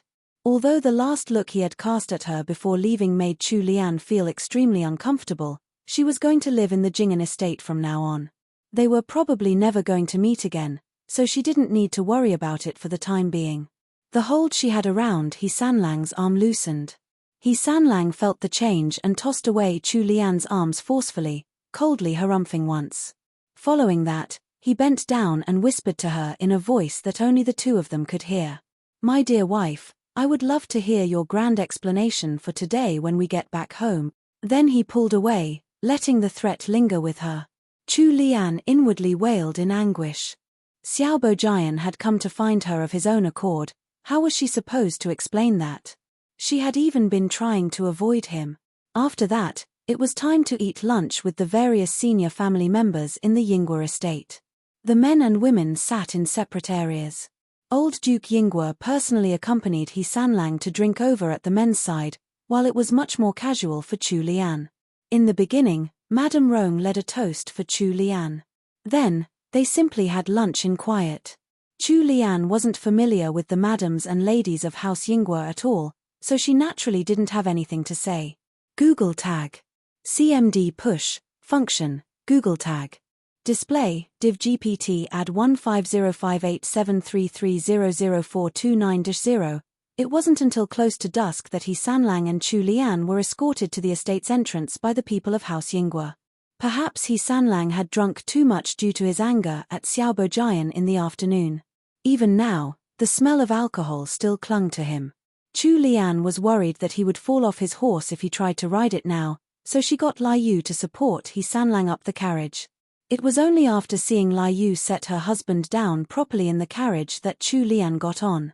They slowly began to move on the wide stone road. Chu Lian stared at He Changdi, who was resting against the side of the carriage. He had the strong stench of alcohol around him, making Chu Lian's eyes water. She couldn't resist pinching her nose and trying to fan away the smell. Who knew that He Sanlang would pick this moment to open his black eyes? However, he looked sober and not at all drunk. His good-looking thin lips parted, but all that came out were words of ridicule. What, are you disgusted with me just because of a small thing like that? Do you want to throw me out onto the streets and let Xiao Bojian get on this carriage? Chu Lian frowned. She took a long look at He Chengdi's handsome yet cold face, and couldn't resist bursting out in laughter. Then she reached over with a fair hand and patted He Sanlang's stiffened face. My dear husband, you have some really strong paranoia going on there. It makes you so fun to tease. You're tuning in to the Dreamy Chapters YouTube channel. We're so grateful for your support, and don't forget to subscribe to join us on this incredible journey through captivating stories. Your generosity through donations truly makes a world of difference, as it's the primary source of revenue that allows me to expand and enhance this channel for you. Thank you from the bottom of my heart for being a part of this adventure.